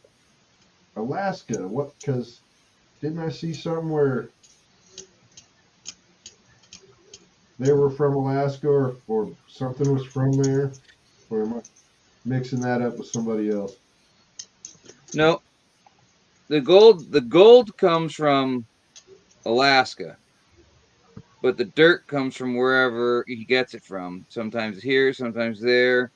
You know, Yeah. when he seeds it, the seeded gold. As far as I remember him saying, was from Alaska. Don't Later, quote me Megadog. on it. Thank you again. What's that? Megadog is just saying that everybody's got some dirts coming, or quite a few people have some dirts coming, and that he's out. He's got to get up at 4:30. Oh, dude. Good night, David. Take care, David. Yep. Yeah, he sent me a message. I'm like, dude, I'm still making stuff up for you to send him, and I was supposed to change the nozzle on my 3D printer tonight to continue, and obviously I got home late, and we're all here now, so that never got done. So I'm making him some goodies on a 3D printer to send him. Good night, David. We'll talk to you this weekend. I gotta tell you, he makes some awesome treasure bags. Yeah, he does. I think Matter of I fact, think they're the best mail. I think they're the best, actually, out of pretty much out of everything that anyone's ever sent me. oh yeah, Just the mixture of stuff that he is, I know. unbelievable.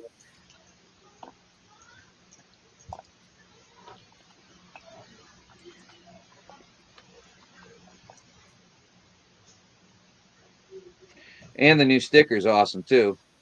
Yep. Yeah, Park Pat did a good job with that. Oh yeah, I told him though. I said, not for nothing.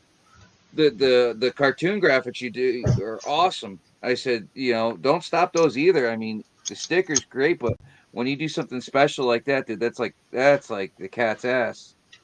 Yeah.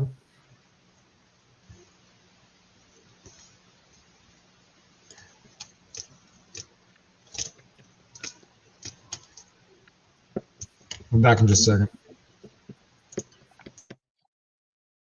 Oh yeah, this turned out nice. I got it all together now. Even the minus 30. That's easily a gram. Nice. Yep. All right, let me go dry this up. Oh, shoot, we got here.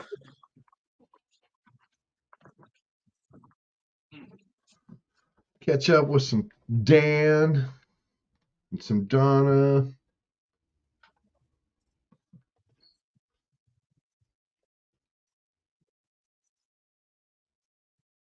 Yeah, the co-op bag. So that was that co-op bag from Big Texas, Miss Kimison's 1 gram promised. It was about 2 pounds of dirt.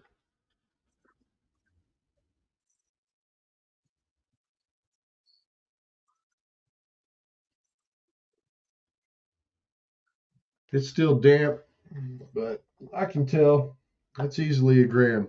Nice bag. Challenging.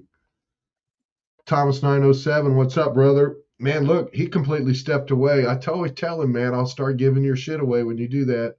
We're gonna give away a wrench bag.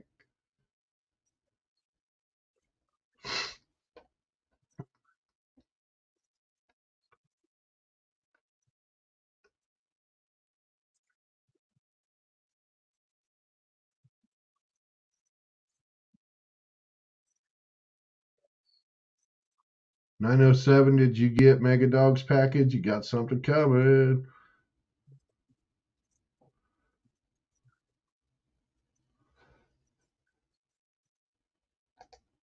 All good, Nathan. Or yeah, good Swamp Dog. You'll enjoy it.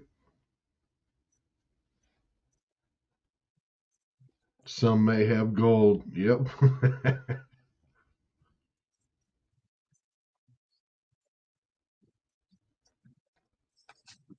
Yeah, that care package David sent me, this latest one, had several things in there that now I've got duplicates. He sent me so much stuff. So we'll probably give some stuff away on Sunday for sure.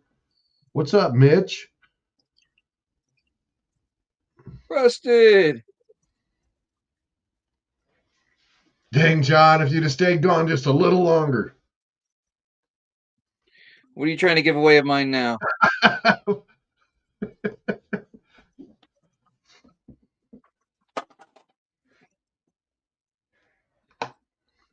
Let's see.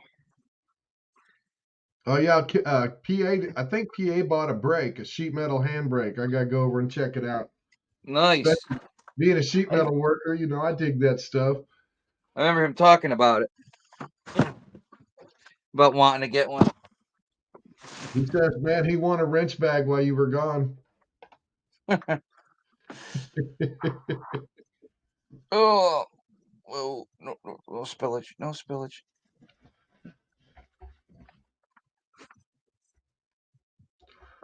Wrenches Free Gaw, hosted by Outlaw.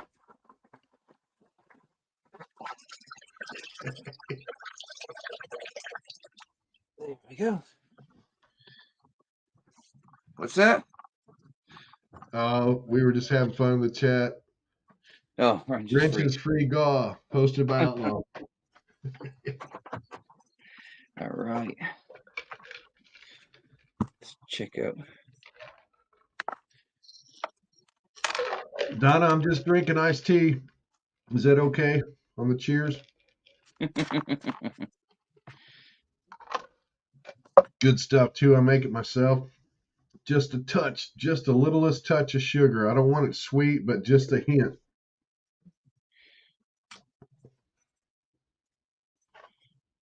$9.9999.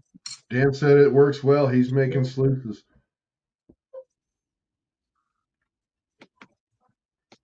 I gotta go check that out. 9.99999.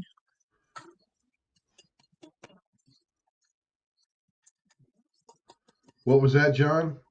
No, I was just making sure the scales. Oh, I was using the weight to make sure that it's close to accurate. It's one of those Amazon scales.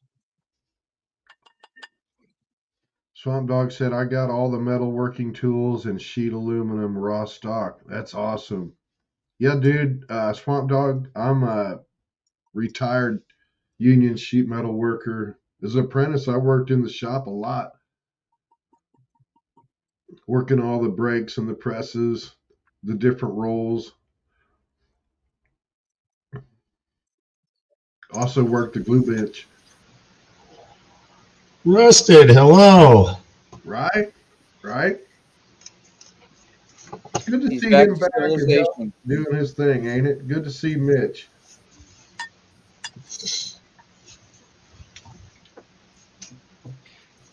Pretty nice.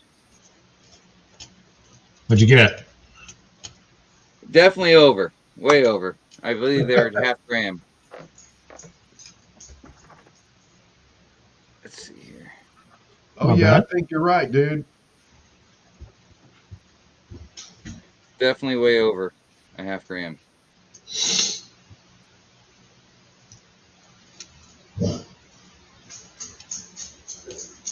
And that I didn't even go through the 10 plus.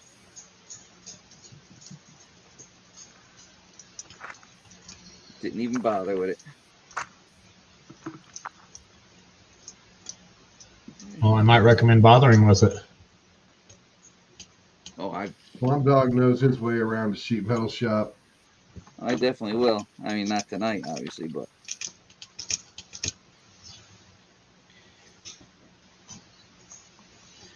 there's my funnel.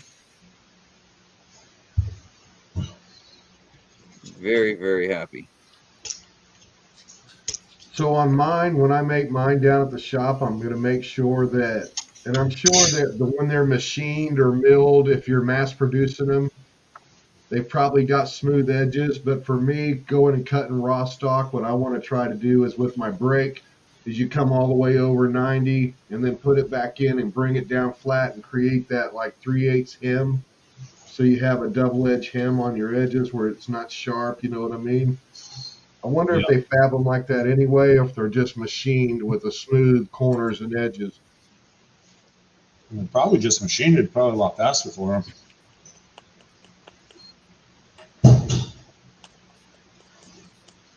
I don't know. I'm not into metal fabrication.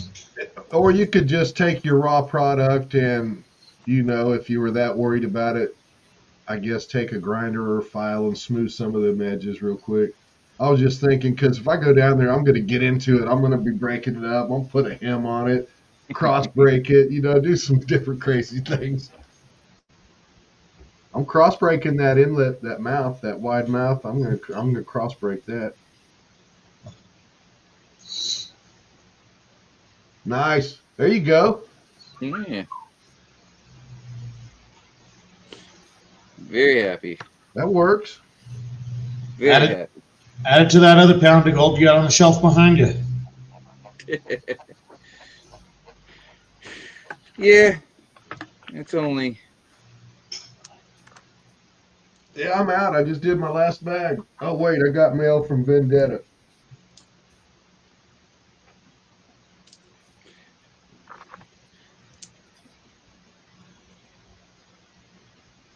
They all got something in it.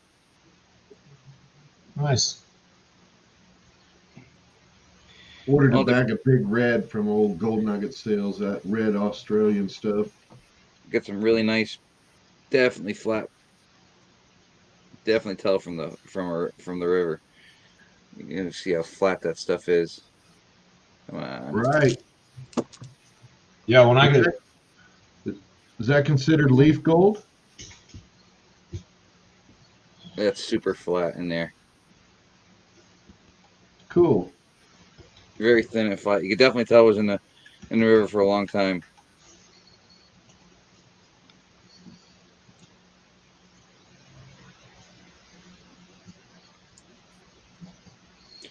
Yeah. Better check the plus, dude. James said you better check that plus. No, don't check the plus. Just send that to me.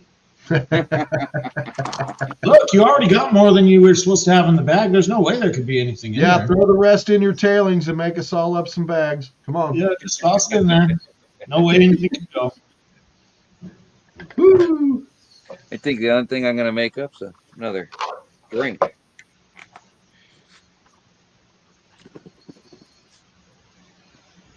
Got some juice, huh? Oh, yeah. Probably strawberry juice or Kool-Aid. Strawberry Kool-Aid. Fruit punch. Fruit Sweet. punch. Crystal Light. Sugar-free. Oh, man. Now you got to change it up. But you got to add this to it. Is that the regular? Sugar-free punch with sugar-made vodka. Oh, no. No, it's not vodka, dude. There you go. $1.90. My dad used to drink that stuff. It's great because it's $20 for the bottle. It lasts me anywhere from a week to 2 weeks. Yeah, I stole the last half bottle he had after he quit drinking. It lasted me and about 4 other teenagers the night. Oh, That was a bad night. probably a bad night for you, huh? That was a real bad night for me. Yeah. Can be. Yeah, that stuff, it'll get to you. Yeah, that was a real bad night. That doesn't do a body good. No, I was probably I was young. Wasn't a good night. Dan said drink it straight. No, That's a Put a hand on burn. your chest. I have enough. I don't want to look like Sasquatch. My drink of choice when I was younger was mezcal, because I always had to be the guy that got that shot with the worm, and who always had to show it in your teeth if you got the worm. The old days, yes. You know what? That would put hair on your chest in a hurry, Dan. When I was early 20s, I drank gin just because it was the cheapest thing you could buy. Dude, we used to do that with Old Crow before we go to the bar when we were apprentices, not making much money. You could get a bottle of Old Crow for cheap and get half drunk, then go to the bar. A little less on the bar tab. That would have ended poorly for me. Old Crow. Well, that back then we'd take a shot of it, and you'd have like a can of Coke just for a little chaser if you wanted it. Dude's gonna be a puss. Well, my problem is that anytime I've ever gone to a bar, I've always been there when it closed. That's the best time. Yeah, well, the problem is I showed up at like 6 at night. No, that ain't bad. It's when you show up at 3 and 6 The best time you can have at a bar, actually, if you can do it, is to stay straight sober, don't drink nothing, and be sharp as a tack, and be there at close with your wits about you. Yeah, I was more of the stumble to the shady donut place up the street, get some deep fried burritos that we swear were dog meat, but they were real good about 12:30, 1 o'clock in the morning. Hey, They had deep fried burritos. Everyone says they're dog meat. It's a real shady donut shop, but they had deep fried burritos. Come 12:30, 1 o'clock, those are the best burritos you've ever eaten. yeah. Gogi. that's like Taco Bell tastes great at 3, 4 o'clock in the morning. Oh yeah, Waffle Crunchwrap House. First thing that comes to mind when you say 3 in the morning is Waffle House. Oh no. We were hanging out at the clubhouse sending someone else to go get stuff for us. Go get us some food. We're hungry. Splattered, shattered, covered, and smothered.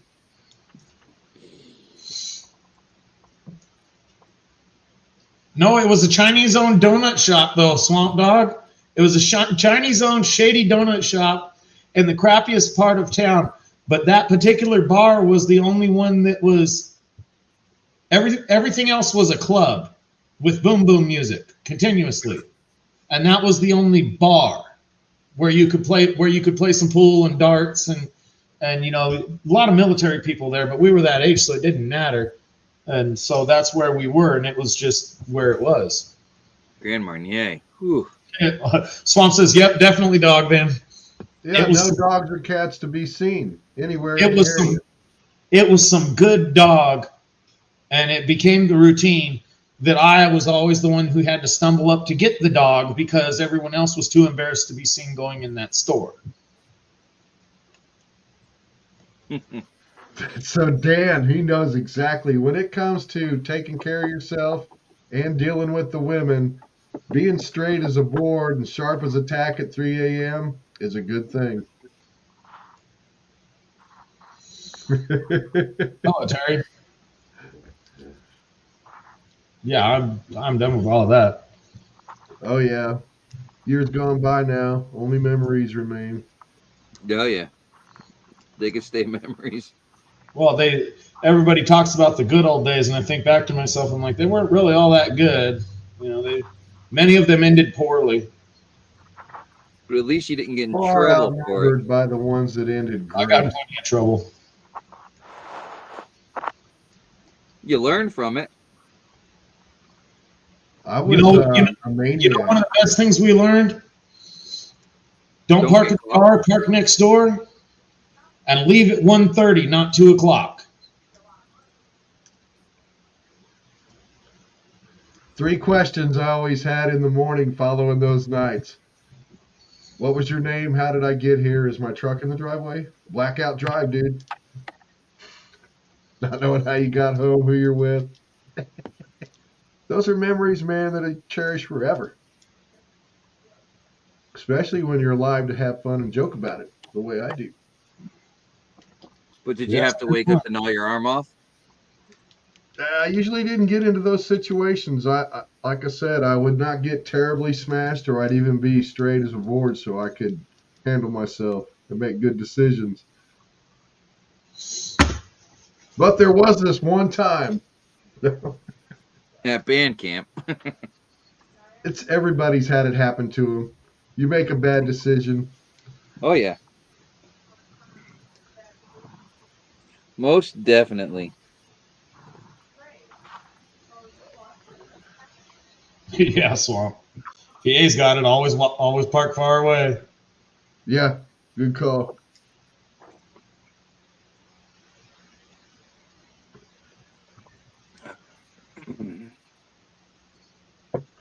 Joseph, are you using your phone or a computer?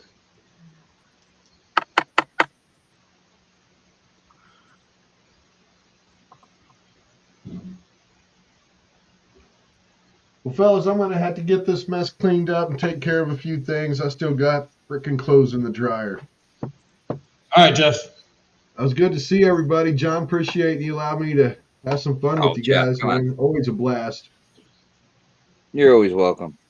Always a blast. I appreciate it. Zach, good seeing you again. It's good seeing the lights on. I think the business must be doing fine. Oh yeah. Good. Good. I'm not playing. I'm Everybody, here. have a good evening, good weekend.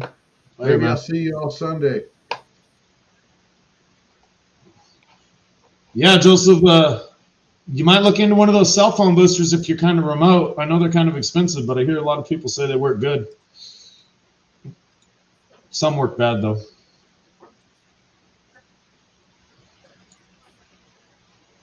The only other one is to go try and clean the memory on your phone, clean the cache on your phone, and see if it clears up a little bit.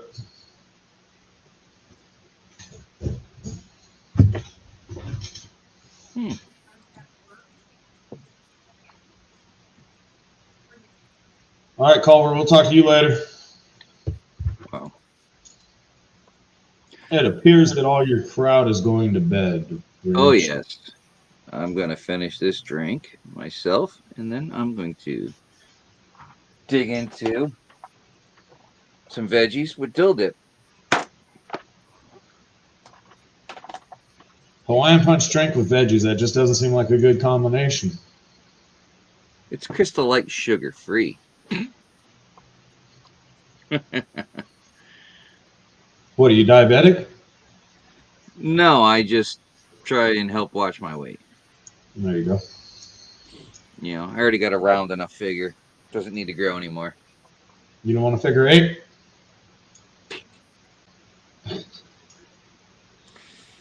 Nah. That's at least with the cider. The good thing is drinking way too much fruit juice, you know, kind of helps you naturally. Yeah, I've been living on coffee. I can't do coffee. That's my, you know, I got a stomach issue. I do that. Forget Can't it. do tea? What's that? You can't do tea either? Can't have caffeine. Oh. Caffeine, chocolate, spicy foods. Yeah. Dairy. PA's going out to the river again Saturday. Nice.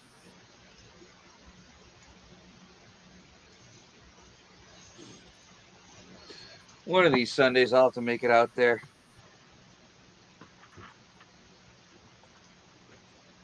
Car's been running real good.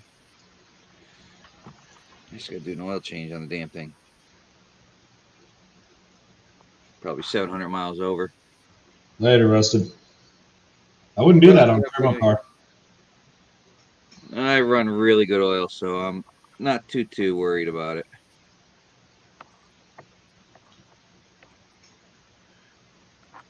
Good oil and good filters. That's what the performance shop told me to run. Can't buy the oil anywhere except Amazon, really. Nobody local carries it. What are you running? Motel.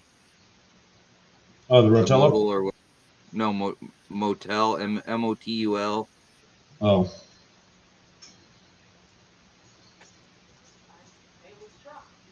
Decent oil change on a regular basis is all you really need, in my opinion. But Yeah, I'm usually pretty good on it. I do it every 3,000. I don't do it at, they say 5,000. I do it 3. I do 5. Yeah, no. I do the 3 because I know every once in a while I'm gonna be a little bit late. So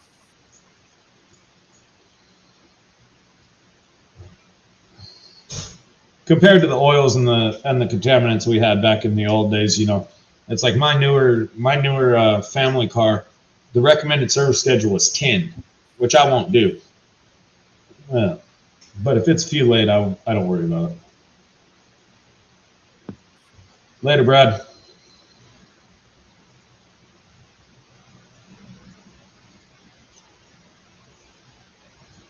My work truck burns so much I don't even really worry about it until it gets real dirty.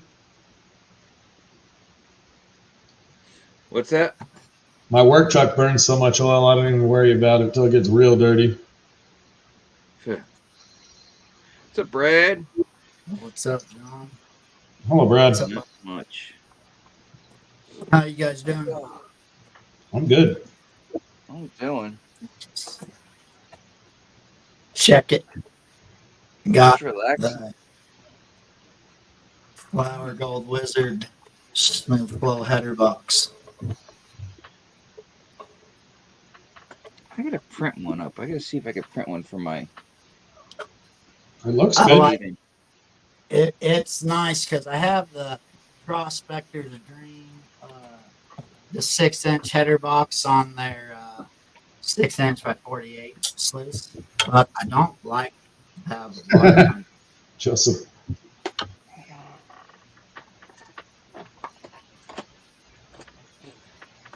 Doggone Gold's still here lurking. No, it looks like a pretty well built header box. Doesn't look cheap.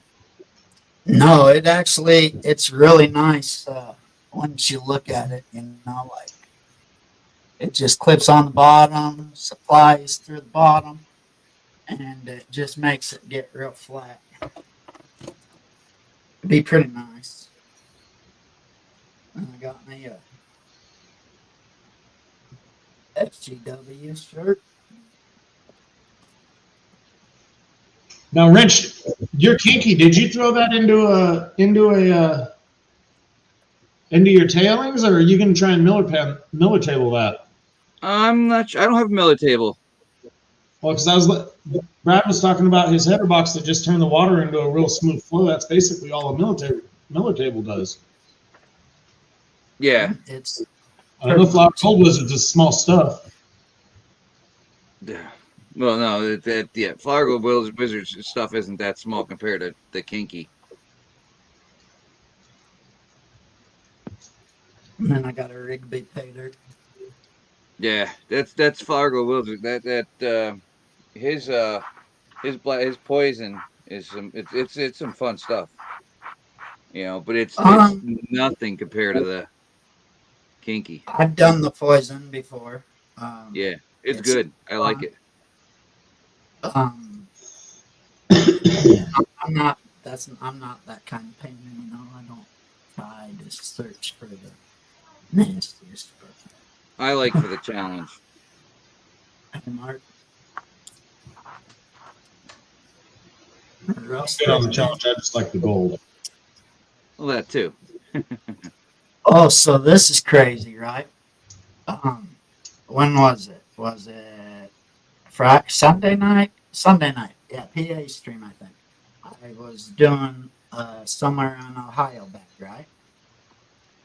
I can it, and I'm sitting there, and I'm like, it looks heavy, it looks heavy, it looks heavy. And shit, the damn thing, he must have double dipped it or something.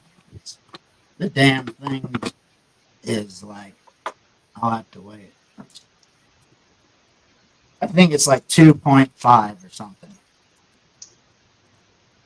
And then it had a gram of silver in it. I haven't even weighed the silver yet.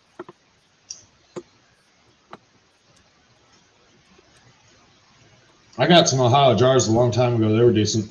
Or an Ohio jar a long time ago. It was decent.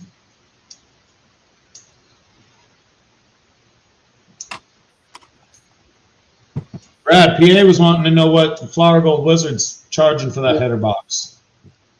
I think I got it for 35 or $45.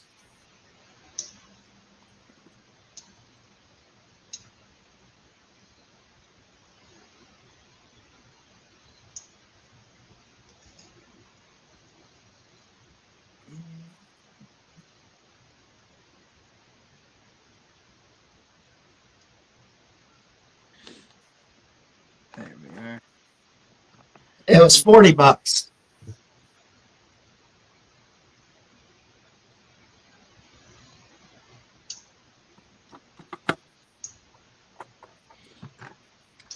I just been printing stuff. Printing lots of stuff up. So this is the shiny.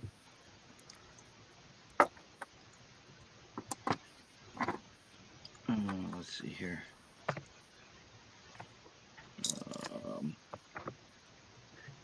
Yeah, check that out. 2.5.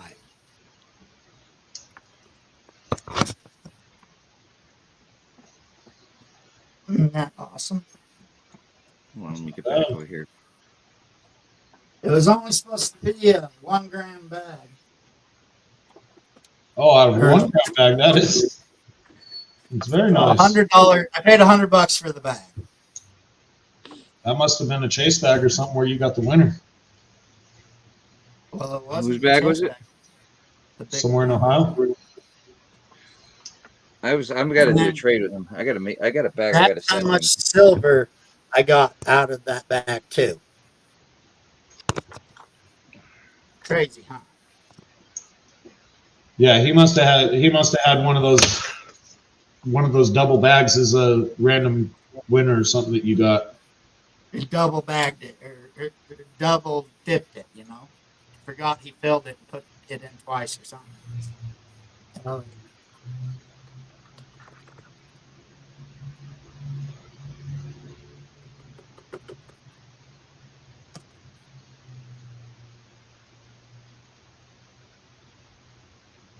And then there were two.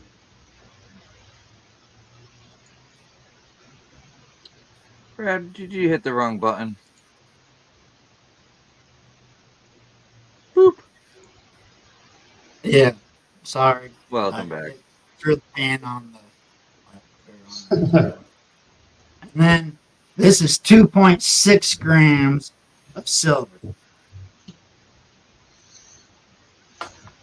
Dang. Fat.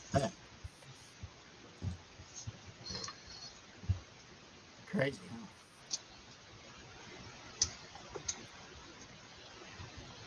huh? I told Culver about it, and Culver got a nice bag from him too when he did this sale.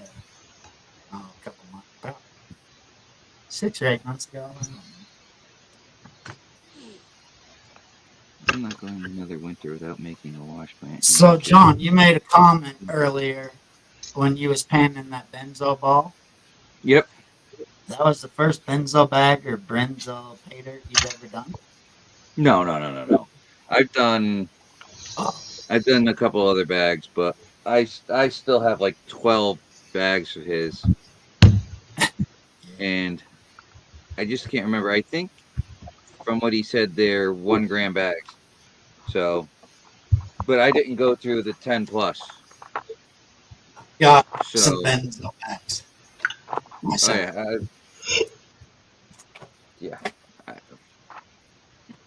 I have the most. I have. I think benzo is the most. Either benzo or vendetta, the two I have the most of. I have quite a bit of vendetta too, but I've been panning a lot of it lately. You know.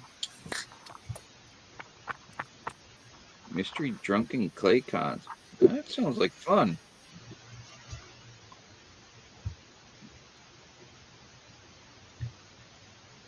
Even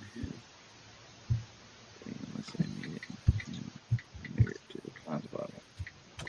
Tell me about it. I've got my station set up in my basement.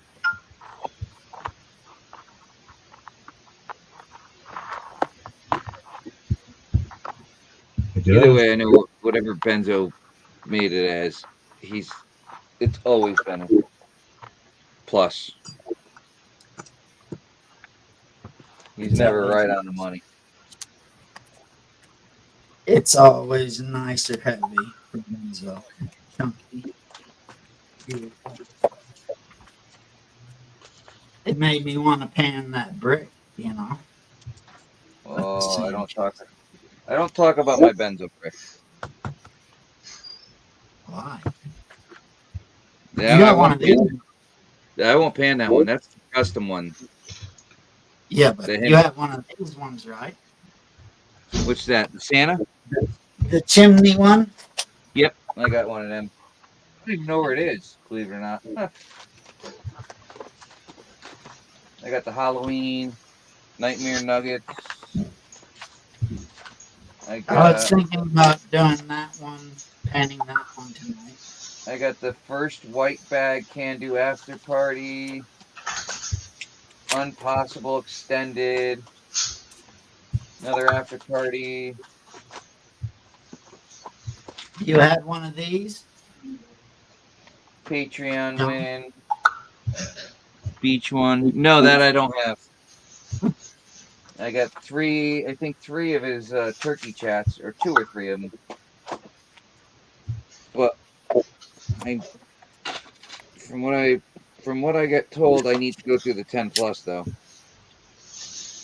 Yeah, James, you need to go through the 10 plus. There'll be a nice picker in there. Yeah. It's from Culver. No, this is the Benzo one, but I got a text saying I need to go through the 10 plus. Oh. Yeah. Benzo told you to go through it? Yep. Then yeah, go through it. That'll definitely have. Oh, look at that! Oh, look at Jesus! How's work going for you, Zaxxon? Hanging in there? Yeah, I'm good. Staying pretty busy. Nice. I don't know if you can see that. Nice little, Yeah, that's a nice little chunk. guy right there. I'm gonna put my other camera back up. Where the hell's my mouse? Who did you go exploring with that you was saying earlier that makes better videos? Do what? Who was you saying that you just finished the video with your buddy? The last. No, I didn't finish this video. This was October Uh-oh. or November. Come on, focus, you turd. Oh, this was the weekend after Thanksgiving. This is the last mining explore that me and my son went on with that guy. I filmed it, but he makes a lot better films, a lot better Like a videos. person leaning over. What guy was it? The channel name is Mine Adventures. Oh, Mind Adventures. Nice. Yeah, You and I watch a lot of those same mining channels, you know. Well, he just put up a teaser video. They found the entrance to what looks like an absolutely huge mine, and I guess he said that when they were thinking about going back or whatever, he'd let me know. So I might be getting in on that one too. Oh, yeah. I got a couple of my own to get. Get into. I just haven't taken the time since I started the business. But if he calls me up to go, I'll definitely make the time to go. Hell yeah. You can't. There's a lot to learn from him. As far as the entire hobby and everything goes, the rope skills and all of that. So it's not an opportunity that I can legitimately pass up. Gotcha. Yeah, it's something to be said when you're going with a guy who's been doing it for 40 years longer than you have. Yeah, right. Learning experience. Well, they've been in some mines that you cannot no longer go in. Closed, collapsed, whatever, for various reasons. You know, they've been in quite a few different mines that just they're no longer open. You can't get in them anymore. Just like that video there. If you look, he actually shows the entrance in this mine. That's the last entrance. And the tailings pile is like the length of a football field, or at least half a football field, and 40, 50, 60 feet high. he shows the tailings pile in the beginning of actually how huge this mine complex was, and this is the last entrance in that mine. So it was a.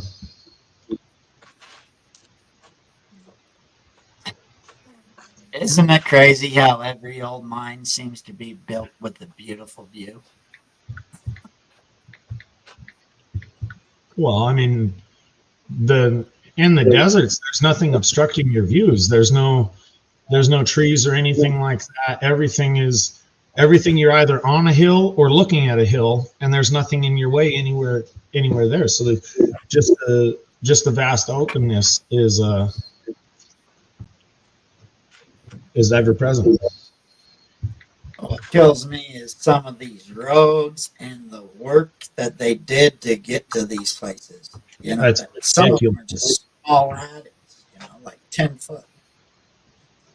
Yeah, some of them, they make absolutely no sense. The amount of work they put in for what was actually there, it's just absolutely crazy. But some of them, at the same time, some of them are hidden entrances that you would never find, or never, you'll just stumble across them. And it's like, oh, that's where all the work came from. This particular one where he started the video, where he showed the video, I actually found that entrance. We were walking around up there for 45 minutes or an hour, and it was them. This is 5 of us total in that video. Everybody was just walking around searching for the entrance, and I actually found that one. And he came back down to film it or start his video while I went up for the light. I didn't even have a light with me. We were just looking for an opening. And this hole is lay down and slide through, either on your back or on your belly, whatever works for you. You're talking one good rainstorm, and that hole is gone. And he actually named what mine it was and where it was, so it's possible that can no longer be accessed anyway. It's very, very rare for them to actually say what mine or where, because everybody will go destroy it. So he either did it because it's too dangerous to get into and anybody with a brain wouldn't try, or it's not open anymore. Yeah, I get that. I pay attention. They hardly ever put the location, and if they do, it's because it's not accessible anymore. Later, barnacles. Yeah, I mean, that would be really trippy if it had collapsed or blown closed or BLM dozed it or something like that, because that would make me and my son, and obviously them, some of the last people that have been in that mine, and pretty much for sure the last ones to have filmed it. That would be interesting. They But just closed 250 mines around. Do what? They just closed 250 mines in my state. Yeah. Before they can close them all they want. It's how they close them as to whether or not somebody's going to get around them. Yeah, I know where one big one is that's closed right now. I was thinking about going and putting in a little work to see if we could dig that out. But I know where another one is. Both of the tunnels going into it are either collapsed or backfilled. I can't particularly tell which one. So the day I was out there, I was with one of my middle girls and my young girl, and I just didn't have what I needed for people to risk climbing over a collapse. When I'm with other people, or at least my son, if something happens to me or if something happens, they at least have the ability to go get help. I can't rely on a 12-year-old to drive a cliff edge out. And it's not bad, it's not dangerous, but if you mess up, you're going down. You just have to stay on the road. Yeah, and the 9-year-old's been told, just wait in the truck, just sit in the truck. Not when we're in there. Obviously, she goes to explore, but if something happened, just go to the truck. There's food, there's water, the keys are in there. My phone's usually in there, just for GPS reasons. Just go sit in the truck. They're most likely to find the truck first.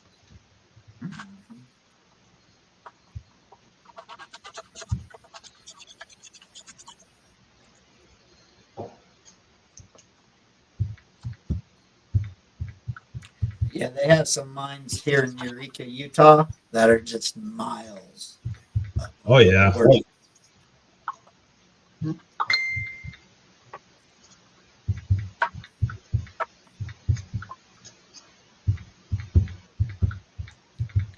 Yeah, some of them- JP's in that and big gold. Benzo says. What's that? Benzo said, "Yo, big gold and jade beads in that."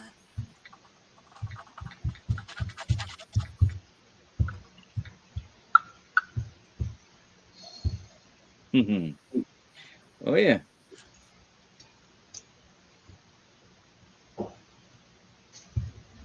That's one of the jade beads. I just put one of the other one in here. Right there.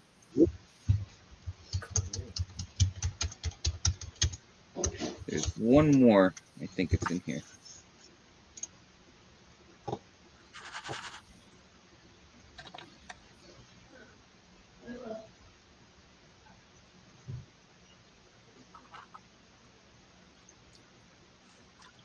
There's one. There's the other one.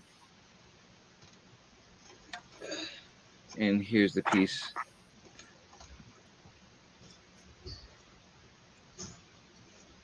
Like I said, found that guy. And you wasn't even gonna look in. I said I wasn't going to look in there tonight. I said I wasn't going to look in there at all. Well, he's already out there. He's already doing it. I just give him crap.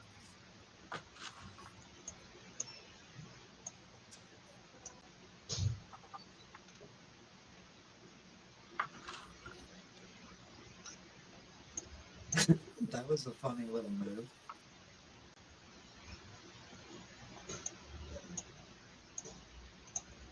This is that clear with the smoky center. Pretty cool.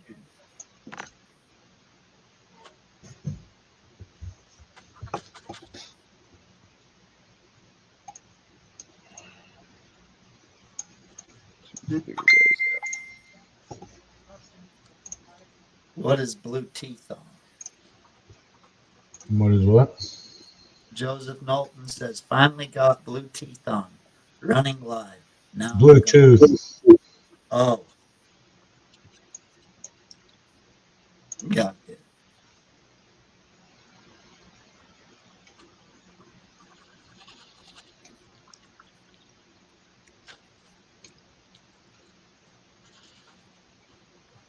You guys got your Patreon dirt from Big Texas yet? Yep. No. I haven't yet either. I always tell him to hold mine for several months or whatever so that he can save a few bucks on shipping. Because it doesn't matter. I don't pan them as soon as I get them anyway. I have 4 or 5 Texas Patreon bags sitting down there that I haven't panned. Yep, me too. I just gave one away to my friend the other day.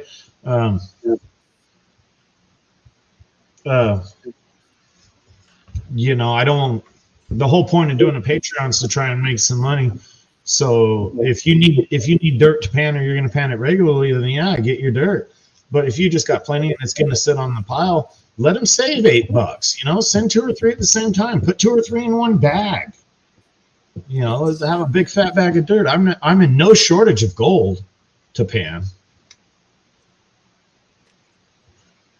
I tried to tell him you don't need to send a big bag. You can just send it in a little bag. Yeah. Well, I was telling him, I said, and some of the smaller stuff you sell, you know, you don't send a 3-pound. Do like a pound and a half of dirt. A pound even, you know. But he's got the big Texas mindset. I know.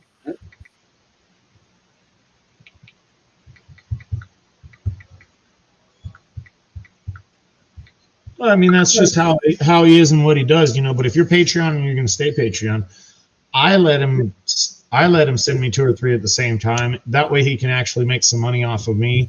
And, you know, with what Texas gives for what Texas charges, he's not really making money off of Patreon. He don't No. make no money off Yeah. So if you could save the guy a couple of bucks, save him a couple of bucks, and get either more bags at once or better bags at once. Yeah, I usually get 3 or 4 months at one time. Yeah, I get 2, 3, 4 months, and that works just fine for me. Actually, I think I just gave away a bag that was 2 or 3 months to my friend. I gave away a couple of my benzo bags to. I needed to pay or the prices for living room painter, you know. Yeah. So instead of I just gave away bags that were half grams or whatever, the weights were. Yeah, that's what I gave away was 2 or 3 quarter gram bags all mixed into one. I don't even know exactly what it was. He'll tell me. But he hasn't panned in 30 years, and I just handed it to him. Here, have some fun. I probably got more pay dirts hoarded than Wrench.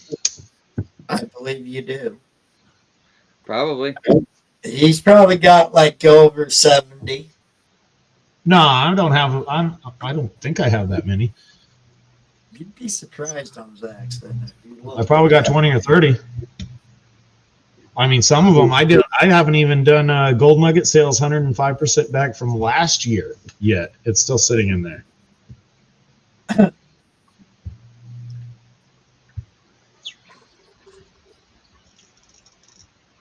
Yeah, I'm of the belief everything's meant to be panned. So It is meant to be panned. I just haven't taken the time to do it. It's Not there. everything. Most everything. It's there. It's not going anywhere. Oh, there's another jade bead. I actually sat down one Saturday a couple of months ago, and I did. I tried to clean up some space, so I did as many bags as I could within reason, while relaxing and still having fun doing it. No sluicing or anything like that. So I wound up panning for like 4 hours straight. burned you out for real good. Didn't even make a difference. Yeah, that's when you need to sluice it. Just dump them in the bag and sluice, or in the bucket and sluice it. I wouldn't sluice a pay dirt though. I would definitely sluice stuff you're finding in the wild because you're going to have to do so much to get so little. So that's definitely sluice. But on a pay dirt where you're guaranteed such a huge return on that little tiny amount of work, for me the joy is panning it. I'll sluice all my tailings when I'm done. Yeah. But I'm not gonna take a half a gram or a 1 gram or a 5 gram bag and just toss it in the sluice. It just doesn't seem like any fun. So there's the jade with it. That's beautiful. Nice.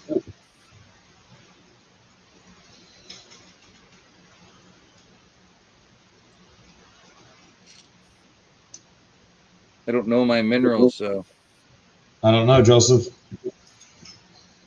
I don't think you can. I don't know. Why did you add vinegar? I've never tried, Joseph. We got clay around here, so I stay away from the stuff. Yeah, I've never heard of putting vinegar in. no, I've heard of some people do it. I think was it calcite? Oh, what is it? Quartz or calcite. I think it's calcite you can dissolve with vinegar. Can't remember. I was looking it up because I got a shit ton of quartz and I bought lye to do with the quartz. Then you get a bag from Mount Baker Mining and Metals. How did you guess? Yeah, you got a bunch of quartz you need to go through. Oh yeah.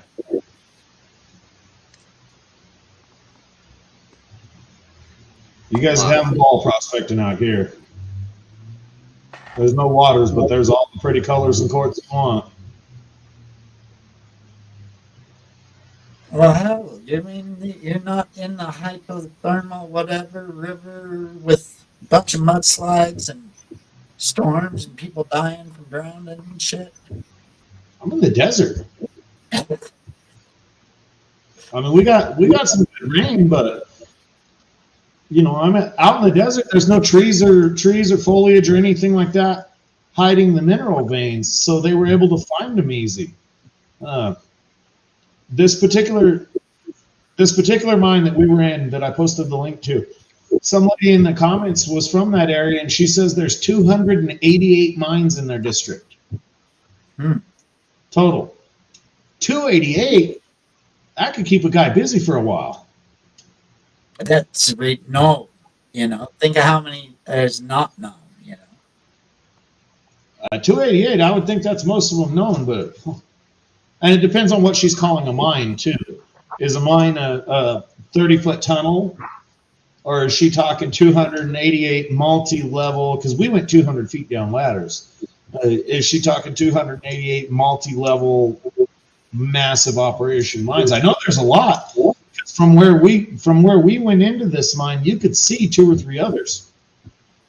And on Google Earth, if you go around the hill to the mine that we were actually headed to that day, you can see a huge, tall head frame for the winch setup. Yeah, Swamp, I'm in Barstow. But that video was from the 29 Palms area. But it's one of those things, time versus effort and reward. Isn't the Roy Rogers Museum in Barstow? Yeah, I'm in Barstow. I'm in Barstow. It doesn't matter to me. Is the Roy Rogers Museum in Barstow? Victorville. Victorville. Next town over. Pretty close, though, yeah. Yeah, 30 miles.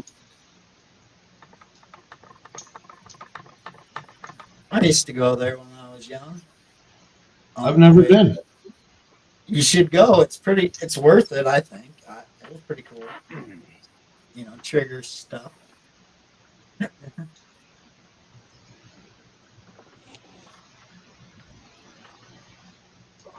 They used to have Buffalo and do a show and stuff back in the day. Yeah, he did.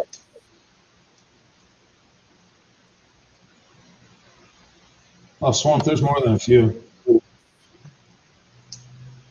One of the neatest things to me is you can look in almost every one that I go to. There's really nice veins, just the veins of material there. When I get to prospecting, if I ever, get to the point to where I'm alone and just have the time and the hours, the dry washing and the hard rock mining is going to be where it's at for me. Go out, take samples, bring them home, and crush them. I gotta get a small crusher. You need to get a mighty mill. I don't want to spend that much money for one. Make one. I'm gonna make one. Yeah, with the time I got to do everything I need to do.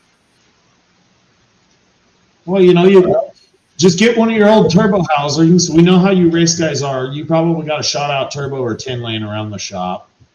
Just get one of your old turbo housings, make a plate for the side, hook it up to. Do what?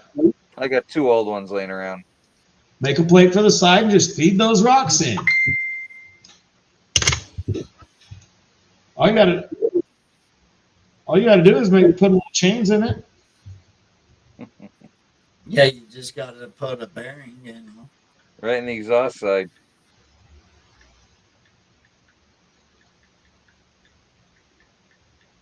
I got the angle grinders. Angle grinder will power it.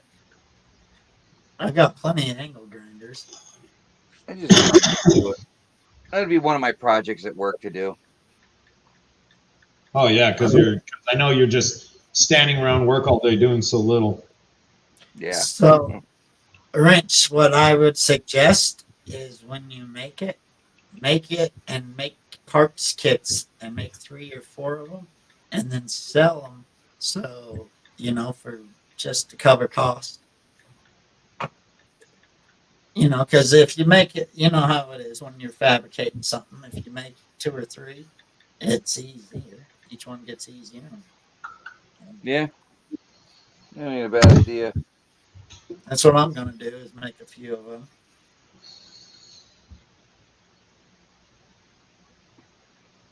It's all I just time. want It's one all with time. fairing time at and effort. both ends. What's that? It's all time and effort. Yeah. I don't have the time, nor do I want to spend the effort. You know, I just enjoy the hobby as I enjoy it. You know, if I want, I would buy a rock crusher just because I'm not a fabricating guy. I don't like to do it. Not that I can't, but I don't. So I would buy a rock crusher. But if I was going to take the time to build one, I wouldn't want to do them for sale. Not unless I just found it was stupid simple. Yeah. You know, it's You pretty. got to figure out a way to do it. It's easy. Well, just look at how the mighty mills like LXR or Vendetta have. You know, all it is a circular shaft like the inside of a turbo, an inlet like a turbo, and I know Vendetta's has a plate that bolts onto the outside. I think LXR's does too, and they just have it in there. And the shaft comes in and it spins two chains that get worn down frequently. Hard. You need a hard. Spins two hardened chains and just beats the rock to death, and then they pull the side cover off to let it out. Now that works fine, and that's what I would buy. I would buy one of those. But my observation from seeing the larger crusher setups, the ball mills and things like that on actual mine sites, not that I see them in person, but I see them in videos. All of those systems, all your production size systems have holes built into whatever the crushing structure is that's down at the size they want them. So if you want to crush everything up to a 10 mesh or something, you put a bunch of 10 mesh holes down in the bottom that fall out into a catch pan, then it's just gonna, then you can just keep perpetually feeding the damn thing and letting it eat. Well, even better is if you put a shop vac on it and a suction collection bucket, so it cuts all the dust down, and you don't have to empty it out. It sucks it out through the screen, and then you just pick it out of a collection bucket. That can work too. You know, anything like that. You know, it's like a trommel. A trommel keeps the big rocks in, lets the little stuff fall through. That's all the ball mill or the mill is doing too, is crushing it into smaller stuff. That's what I've seen. They have plates you could put on there, you know, where the exit is on some of them, and you just put the appropriate size stainless screening in there. Yeah. And Vendettas doesn't have that I've seen. Neither does LXR. They run it for a minute until, you know, it sounds like there's nothing big left or most of the bigs are gone, and then they open them and they dump them. I feel like that's a wasted step. Yep. You know, you just need the ability to drain. So it seems easy to make to me, and once I get into that portion of the hobby, I might. You know, if I was going to go out and do prospecting like you guys do, it's dry washer and hard rock. You know, I got pieces of quartz in my truck that big, and I get some good looking pieces. Quartzes, the barites, you know, all the different various colors. I just don't spend the time on it right now. I'd like to. The problem is there ain't no hard rock in Connecticut with gold in it. Exactly. If you're gonna spend that much money or time on a hard rock machine, whether you build it or buy it, you better have some rock to crush. Yeah, you that's know, my issue. if you're firing it up 3 times a year to crush up a couple of little pebbles out of pay dirts, you might have had a misguided effort there. You know, I live by hard rock. I have placers and I have hard rock, and you know that would make sense for me. Making a big one would make sense to me. For me. You know, because I can go out and fill my truck with 1,000 pounds of possibly gold bearing material. Bring home a couple pieces, test it, you get some decent results. Go load the old truck down and bring it back and get to crushing. But I don't spend my time doing that right now. Hell, I don't even pan pay dirts, and I know they got gold in them.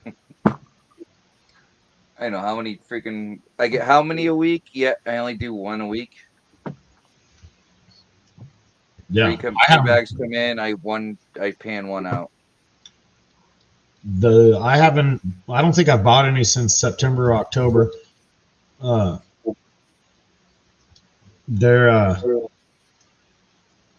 the only reason I panned Culver's last bag is because the mail broke it. So I panned his right away. I don't like letting open bags sit around. And then I did a weekend where I did 3, 4, 5 bags of other people's stuff, just trying to clear room in my closet. And even that didn't work out too well. You know, I'm more into the adventure right now, but that's just me.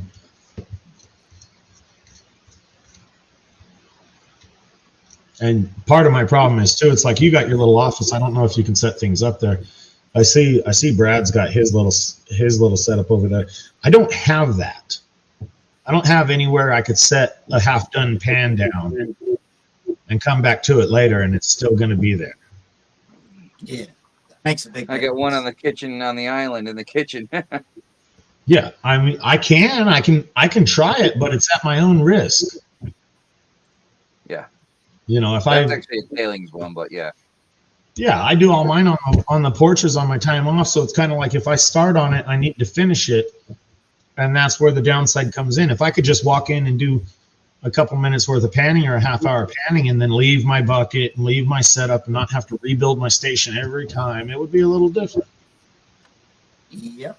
That's Definitely. just what I've been doing is getting it set up, you know, like where I can actually like do videos and shit and record and like do stuff. Yeah, Joseph, but I'm just too lazy though to do that.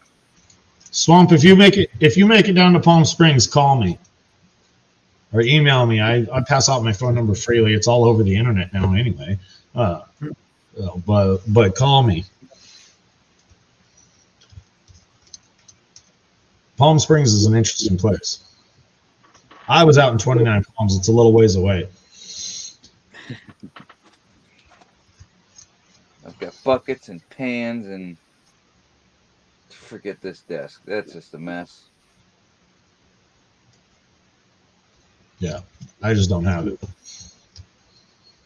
Problem is my kids play. There's a TV right here, so the kids play Xbox, so they like to move my stuff, and I'm like, ah! Well, you can barely see it in my background, but right there is another computer desk that usually lives over in that corner. It's just moved over because we've never bothered moving it back after the Christmas tree got taken out.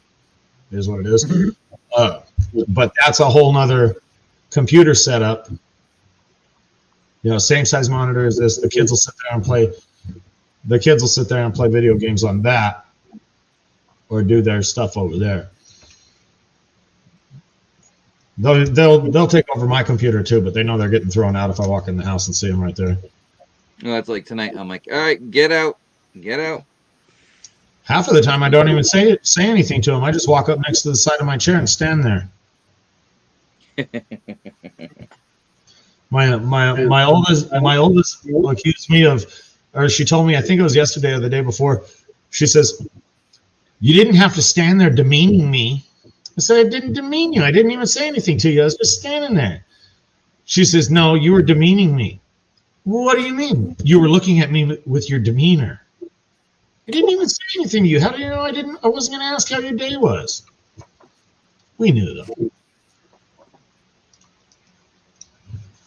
That look. Huh? It's not even the look. This is the power chair. This is Dad's recliner. You know, this is the power chair. When somebody else is gone, whoever else wants to be in power gets the power chair. It's just like this, just like the stupid dog. You want to know where the stupid dog sleeps when I'm not in my bed? In my spot, because that's the power spot. Yeah, Swamp. I do it on my front porch. Sometimes my back porch, but the dog doesn't shut up long enough and it irritates me, so I usually do my front porch.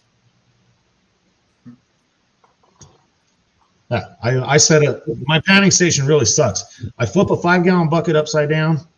I put a Home Depot concrete mixing tub for my water bucket, fill my Garrett with water from my catch pan, and then I pan into that. That's my panning station.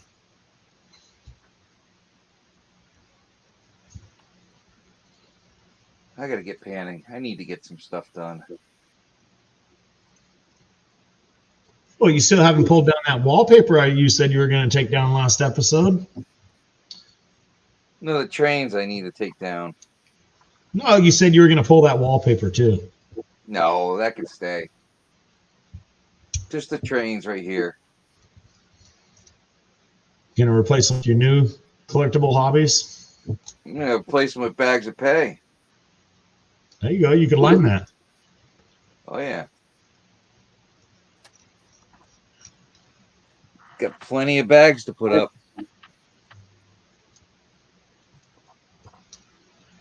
Nothing to it but to do it. You got a Duramax to get the head off of. You got a Yukon to rebuild the engine on, or an Escalade. You got an oil change to do on the Subaru that you rely on every day to get to work.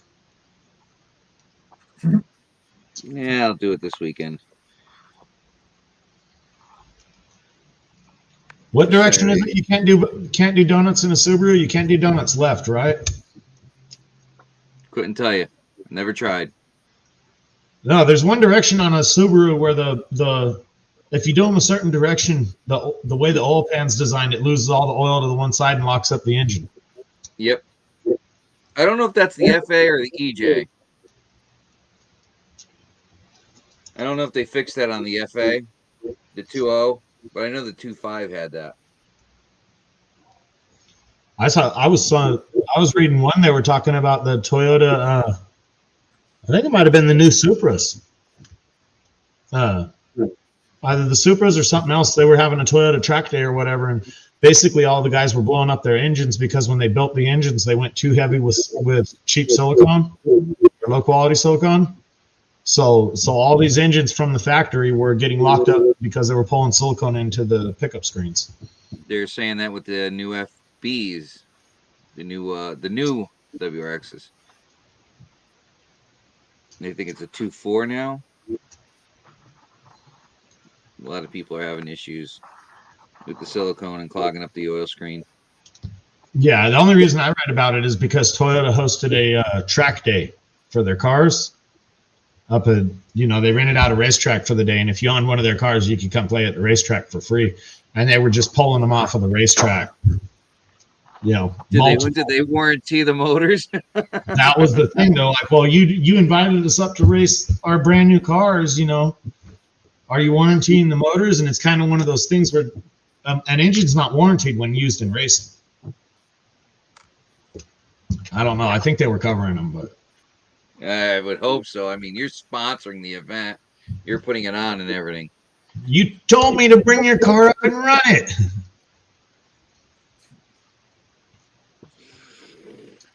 Oh, man.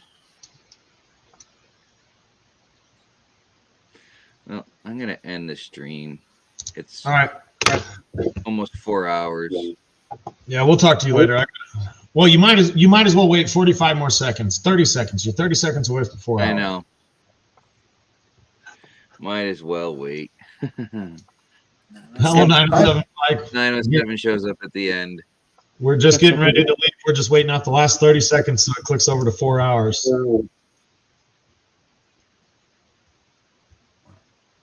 But Well, that's yeah, like, man, what is it? The Toyota? What is it? The Supra that BMW made, or the no, Mazda? it's not the Supra. The Supra has the 3.0 BMW. It's like the. Was it the Supra or the Mazda that they made it? That it is a BMW. The Supra is the BMW engine. The whole car. Then that's probably the Supra. Yeah. Because the Supra has a 3.0 BMW. Yeah.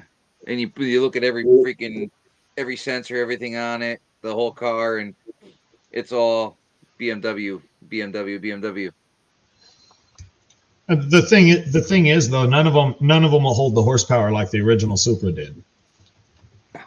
None of those blocks are going to factory take 800 horsepower.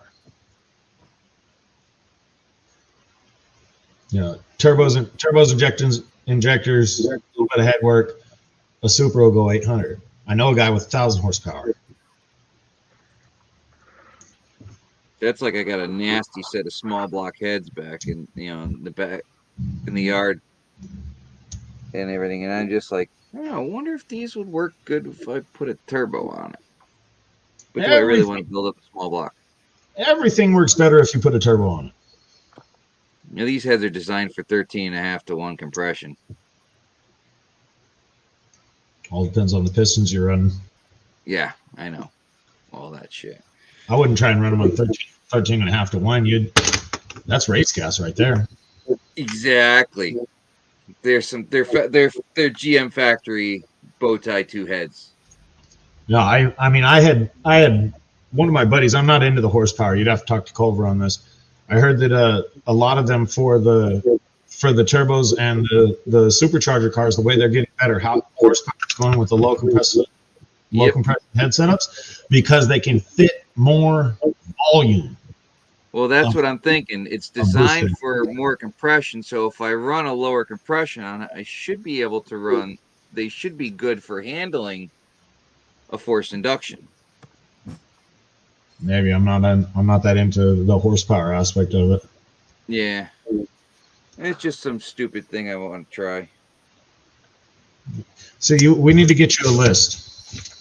We need to get you a list of Rich's priorities and send a copy to every one of us, and we'll try and make sure you check one thing off of that list every week. Good luck. Good luck. It'd be a productive year. But all right, man, I'm gonna get off here. Yeah, me too. Later, guys. Brad, later, doggone. Brad, Swamp take dog. care, everybody. Later.